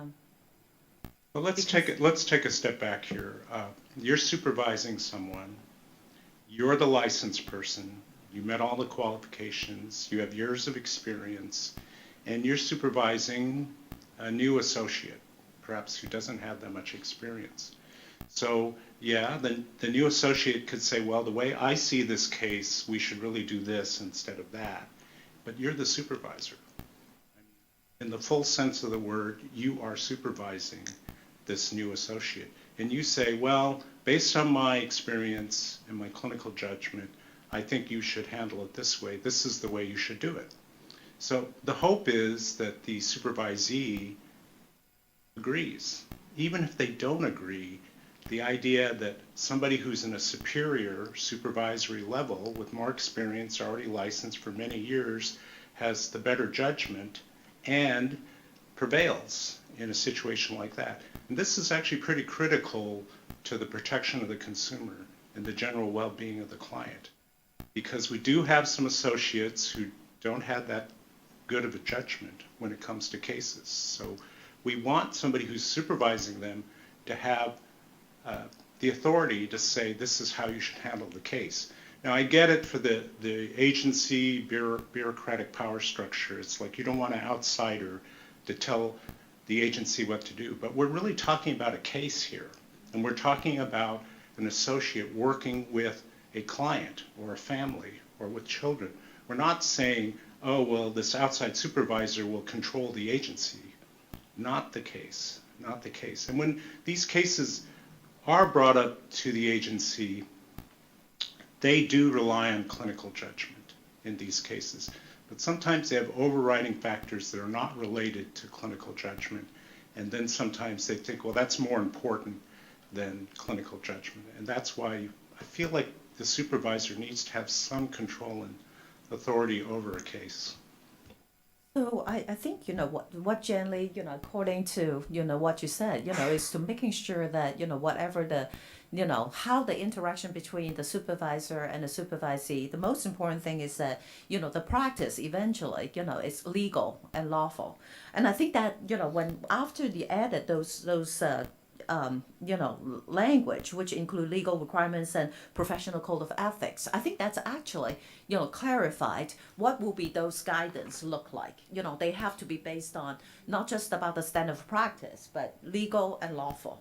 So, so I wonder, for one term, whether, I mean, yeah, I mean, it is a direction regardless, so, and I hear you. So I wonder whether, adding those, those terminology, I mean, adding those language there, will actually also help solidify, that term of guidance, it's not just about the guidance. You have to practice according to those standards. So it's not so much just about the word, but the substance of what those guidance will look like. I think you might be onto something because it uses the word ensure to ensure compliance. Right. So yeah, right. That is the stronger word, and it's there. So there's that ensure compliance, and then there's the legal and the code of ethics. And agrees not to interfere with this process. Right. So. Because I think if we wind up changing that word guidance, I think at our next meeting we're going to wind up having a very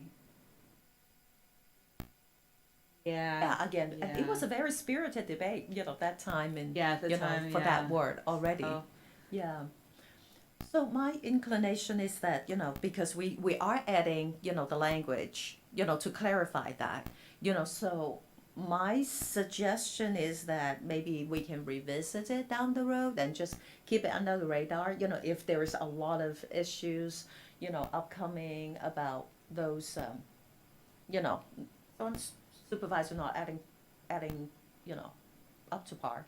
Yeah, so I'm kind of wondering if, Sabina, is your thought if we leave the language as is on page 64, 3C, where we use the word guidance, does the addition of which includes legal requirements and professional codes of ethics, is that suggesting a direction? Yeah. Because Jan Lee's point is, guidance sounds, yeah, and direction is, what you should be doing, what you're supposed to be doing in that practice. And we had so many back and forth discussions about whether we use oversight, whether we use direction, I don't know what other words, and so we finally landed on guidance. So, and I mean, because really that's what the supervisor is supposed to do. They're supposed to provide direction. I think oversight of the treatment? Oversight that of they're doing? Yeah, because you're in that supervisee relationship. I'm training you, and you bring something to me, and I'm talking to you about it, and you're talking to me, and we, you have your thought, and then I present the legal and ethical requirements. But I'm an outside supervisor, and perhaps maybe that might not necessarily be the pattern and practice of the agency, and so that's what we're trying to solidify, to make sure that the agency doesn't necessarily interfere with that process or counter my direction to you. Although, like in a child welfare agency, there might not be any other options. It might be mandated, Right. Certain things are mandated and there's no, there's a court case. And so I think that was part of what was presented is you might wind up having people in this situation not be able to work in those settings anymore. The employers may not agree to this, so this is a tough one. Right, the additional legal requirements and professional code of ethics does give a little bit more structure to what they will be responsible for providing. So one other concern is there's also clinical guidance or clinical direction. So there's legal guidance or direction, there's ethical, and there's also clinical. And when you look in the law, when you look at the ethics, clinical is not spelled out in detail for each and every case. It's not possible to do that. So clinical is that part that's kind of, once again, back in the realm of the professional. Legal, it's pretty clear. The law says this, the law says that. Pretty much no one, I think, relies only on the statute to tell them how to practice clinical mental health services. That would be pretty weird if they did. And the same thing, if you read the Code of Ethics, it's very general. It doesn't really say this is how you should practice. This is how you should provide therapy to a client. This is what you should say to a client. This is what you should do when the client says this back to you. That happens in supervision. When a supervisor is sitting there with an associate, the supervisor is saying, well, what did you say to the client? And what did the client say to you?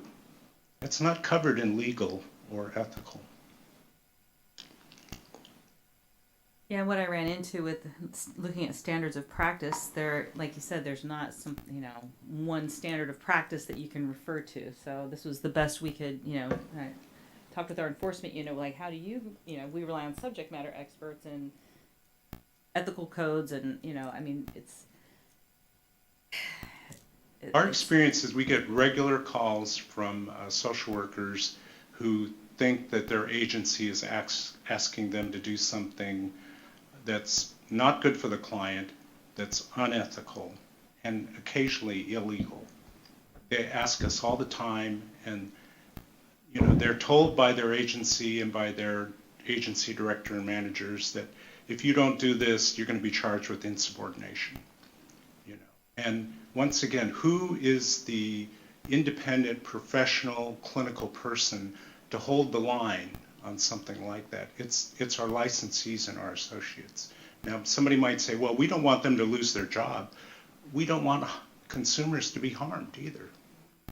So which is it here? Are you protectors of the agency, or are you trying to protect consumers? Yeah, I totally agree with Jan Lee, what he says. It happens in my profession too. It happens all the time. However, don't go away, Jan Lee. But I don't know if I just don't remember this conversation in a prior meeting. Maybe I wasn't there. I don't know. But anyways, we got a lot of pushback on direction. So that's not going to fly. So you feel that guidance is too lenient or whatever. Do you have a suggestion? So, Dave, my guidance to you is to do this, this, and that. And then Dave turns to me and says, okay, I don't agree with you. I'm just going to do what I want to do. Right, we understand the situation. We want to know what your suggestion is. What if I said to Dave, Dave, I direct you to do this in the case? And Dave says, well, I'm not going to do it because I don't think so.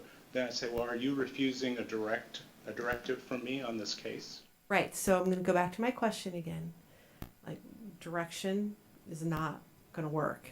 We've already been down that road. How about we include both? Because here's my take on it. Okay. With an unlicensed person, trainee at hour number 1, he or she is going to need a lot more direction. Associate at 2,999 hours shouldn't need as much direction. They're going to need more guidance, because earlier we talked about professional judgment, and we should be inculcating that throughout the process. So the standards should flow with the competence of the supervisee. So I see room for actually both concepts, because as people wend their way through the process, are going to become better clinicians, hopefully. Agreed. right? So how would it read then? What is your Direction and/or guidance, or direction and/or guidance? and Do you think we could get that to guidance. fly? I think it, I like direction and, Or direct, I don't like and or. I like or How about and? Yeah, I like and, direction and. and guidance. Okay, let's try that, because I I think mean, we I try it. agree with you guys. I do too. completely hear you, agree, yes. yeah. We gotta get a photo of this, man. I know. Happen off there. I'm glad we're creating a forum for you guys to become friends.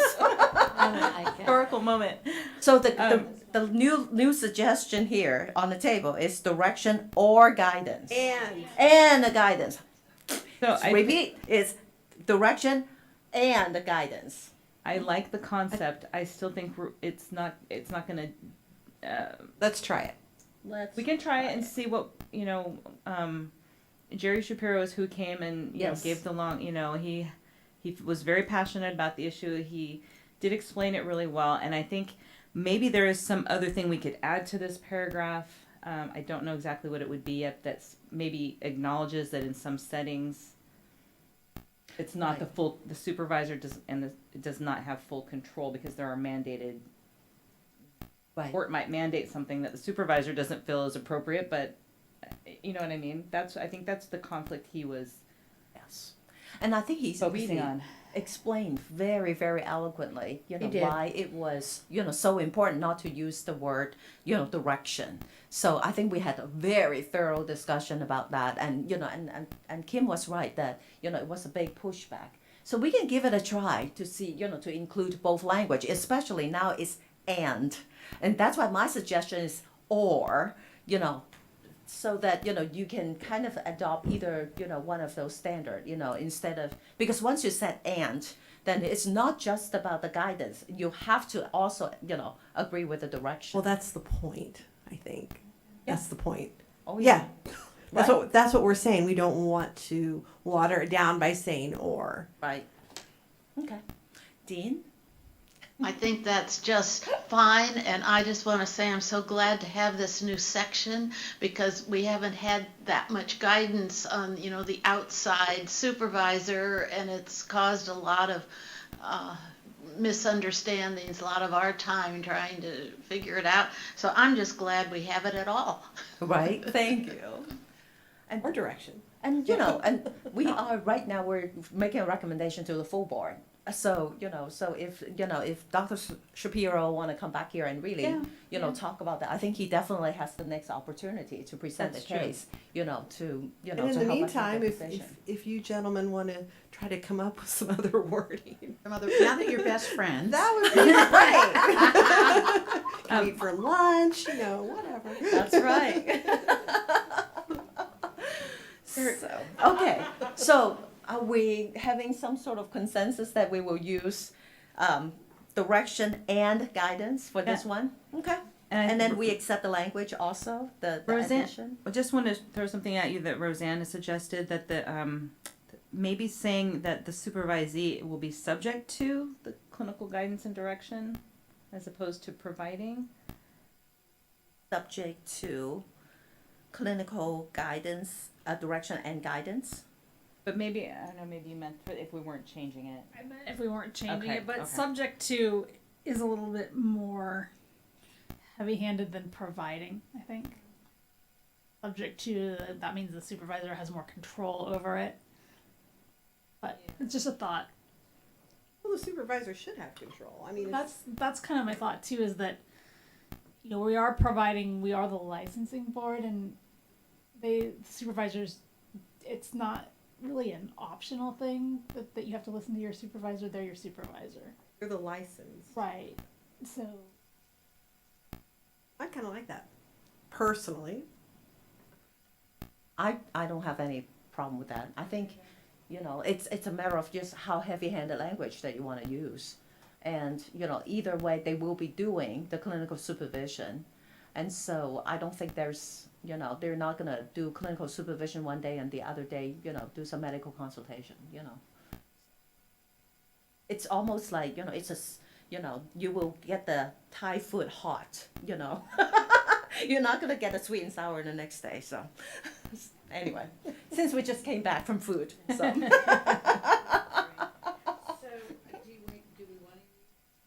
Subject to.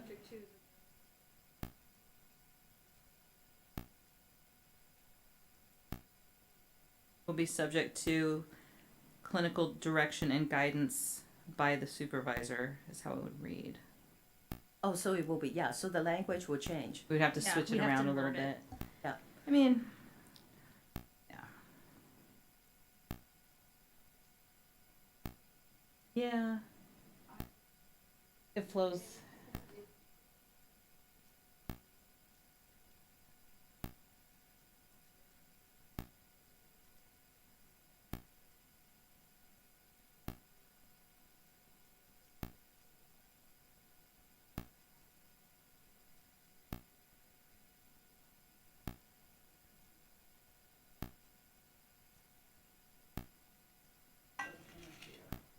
Right.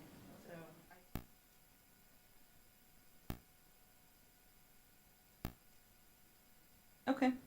Clinical direction and guidance. So, okay. So Got that's it. the only change. It's the direction and guidance. Gotcha. Okay, all right. So, okay? Very Okay, good. let's So- move forward. Let's go back to page 61 then. Okay. Okay, so I'm on number 5 now. This one's it's just a simple, there's a reference to the 6-year limit on experience hours, which is something that's in statute. And I just made it more generic, just the limit on experience hours, in case sometimes when you see something like that in regulations, you want to make it a little more generic in case the statute ever changes. So that's the reason for that one. Number 6 is, it was already in the regs that, or the newly proposed regs that the supervisor would be required to provide the supervisee with procedures about handling crises and emergencies. It didn't specify when they had to do that, so I added prior to the commencement of supervision. Number 7, just required, added something to the supervisor self-assessment report to help staff when they're reviewing it to make sure that they've complied with their training requirements. So that was a fairly simple change as well. Number 8's kind of similar to this one, only it's in a different topic area. We clarified what it was meant by current best practices and current standards as it pertains to the supervision training content. So it had just said current best practices and current standards. Let me actually find that.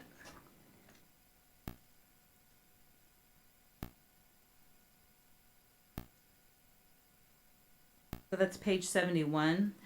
If you look at A1, so this is talking about the 15-hour supervision training. So the training content shall include but not be limited to current best practices and current industry standards, which include legal requirements, professional codes of ethics, and research focused on supervision regarding the following. And then it goes into the specific topics. So where before it just said current best practices and current standards, it needed to be more specific in order for the regulations to be, if something is too general, it's going to get kicked back, basically. So we have to be a little more specific when we talk about this type of thing. So that's where that came from. That looks okay to you guys? I think so, to Okay. me. Board members? Okay, no problem, huh? Okay. Okay. There was number 9.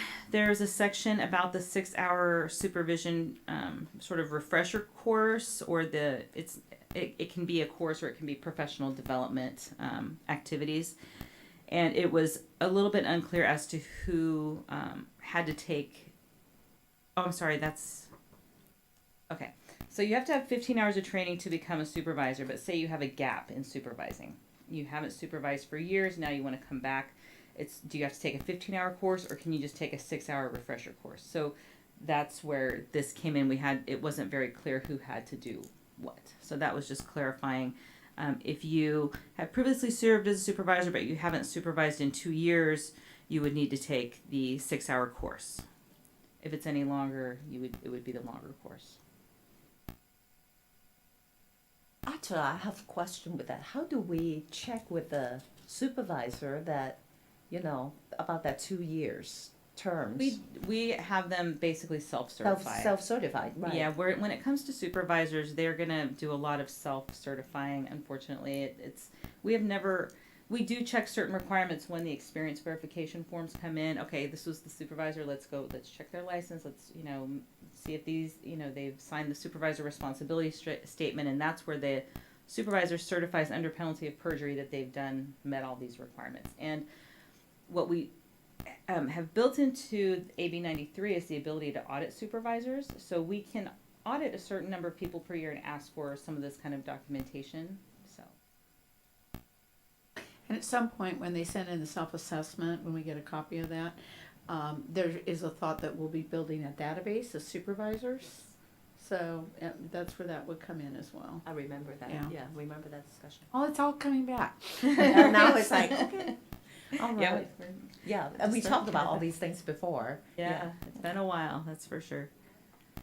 Okay. Okay, and one last thing is that the 6 hours of continuing professional development activities, there were two that were, two of the options involved collaborating with other supervisors or having some mentoring or peer discussion groups with other supervisors. And we just wanted to clarify that it should be other licensees who are currently serving as a board qualified supervisor. If they're going to be doing consultation or mentoring, being mentored by somebody else, it should be somebody who is an active BBS supervisor. That's really it. So, any board members, any suggestion? Like the languages? Okay. Public. Ideen? You may have mentioned this and I missed it, but on number 5, by removing the 6-year limit in regulation, where will the limit be mentioned? I mean, whatever the number. It's already in the statute. So there's a 6-year limit. It's already in the statute. It's in statute, but not in regulation now. Right. It's not ever mentioned in regulation. And since we're mentioning it here, and it would be new that we're mentioning it in regulations, I would just prefer to keep it generic in case the statute ever changed. Because, there's so many times when, you get legislation and it changes things and we have to go alter the regulations. And, Right. Just to keep So things we'd a have to little change simpler. the statute and go through that. We just wouldn't have to also change the regulation. Okay, got it. Thank you. Any other comments from the public? All right, so looks like we're looking pretty good for the changes. So it looks like the only real change is about direction and guidance. And so everything else is as it is. Okay, so looks like we can have a motion. So the motion will be, You want to recommend this language for consideration in front of the full board with that one edit that you pointed out with the addition of direction and.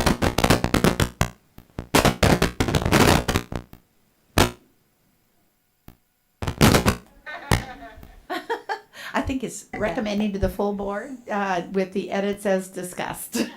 Okay, so I'll make that motion. Make it simple.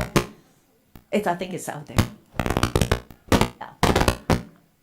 Have a motion. I have a motion that, to make a recommendation to the full board. Not that. So it's up somewhere up here. It's silent. Don't touch anything. Back on and see what happens.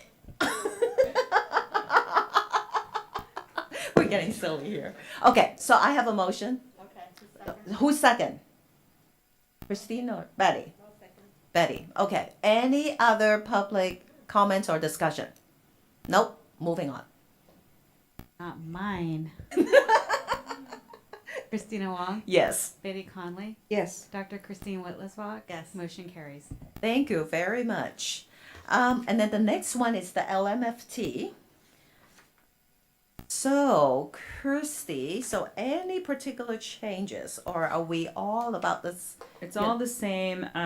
It's the only thing that I pointed out in the memo that's different is with the MFT profession, it is striking out a lot of language that pertains to supervised experience hours, and that's being struck because it's already in the statute, so there's no need to just repeat it in regulations. And then also just wanted to point out that the supervisory plan, which is going to be part of the supervision agreement, it would be brand new for MFTs, where the other two professions already have a supervisory plan requirement. It would be new for MFTs. So those are the only things I had wanted to point out here. And so it's the guidance and direction and guidance will still applicable to this section Yes, to yes. change. Okay. So any other comments about LMFT supervision changes? Nope. Public? No? Great. So we can have a motion to direct the staff to incorporate the language change that we Right, discussed. the word and, direction and the proposed changes. right, and and you're, recommended to the full board. absolutely. Okay, I make that motion already. Okay. And Christine second. Okay, any other any discussion from the public? Public discussion, I know, sorry. All right, I think we're ready. Wong, Yes, Betty Conley, Yes. Dr. Christina Whitlisbach. Motion carries. thank you. So the last item is the LCSW supervision regulations. So Christy, what will be the distinctive changes? The distinctive changes is that the LCSW written agreement in current law was kind of different than what it was for the other two professions. So that's changing a little more significantly, but the final language looks the same. The weekly log of experience hours to be signed by the supervisor is not currently in LCSW law, but that would be a new requirement. And that right now LCSW just have a one-time 15-hour supervisor training. They don't have the every 2 years of requirement for additional training, so that would be new for them. But as far as the newly proposed changes, it's all the same. Okay. So let's see. So in that sense, so it's pretty, I mean, there are some changes, but the languages is about The same. language that results from it is the same. It's the just same. where we started was a little different. Right. Where we're ending up is the same. Okay. So we need to add the direction and guidance also.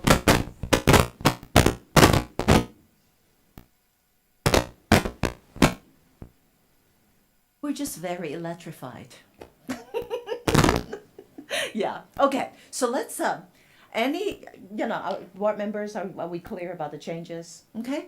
Any public comments? No? Okay. So I think we can make the same motion.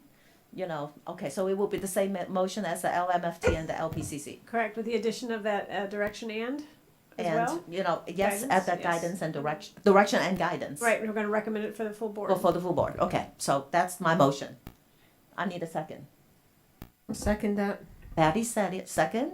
Any other public discussion? Discussion from the public. Okay, good. So Christina? Christina Wong, Yes. Betty Conley, Dr. Christine Whitlisbach. Motion carries. Thank you very much. So I think this is all about the discussion items. So since we have done, the future agenda items and, did we? I thought I asked them already. I will ask it again. Any suggestion for the future agenda item? I hear head shaking. Awesome. Okay, so to avoid being static, again, I think it's time to close our meeting. So thank you very much. The meeting's adjourned. The time now is 2:38 p.m. Thank you very much. See you at the next full board meeting.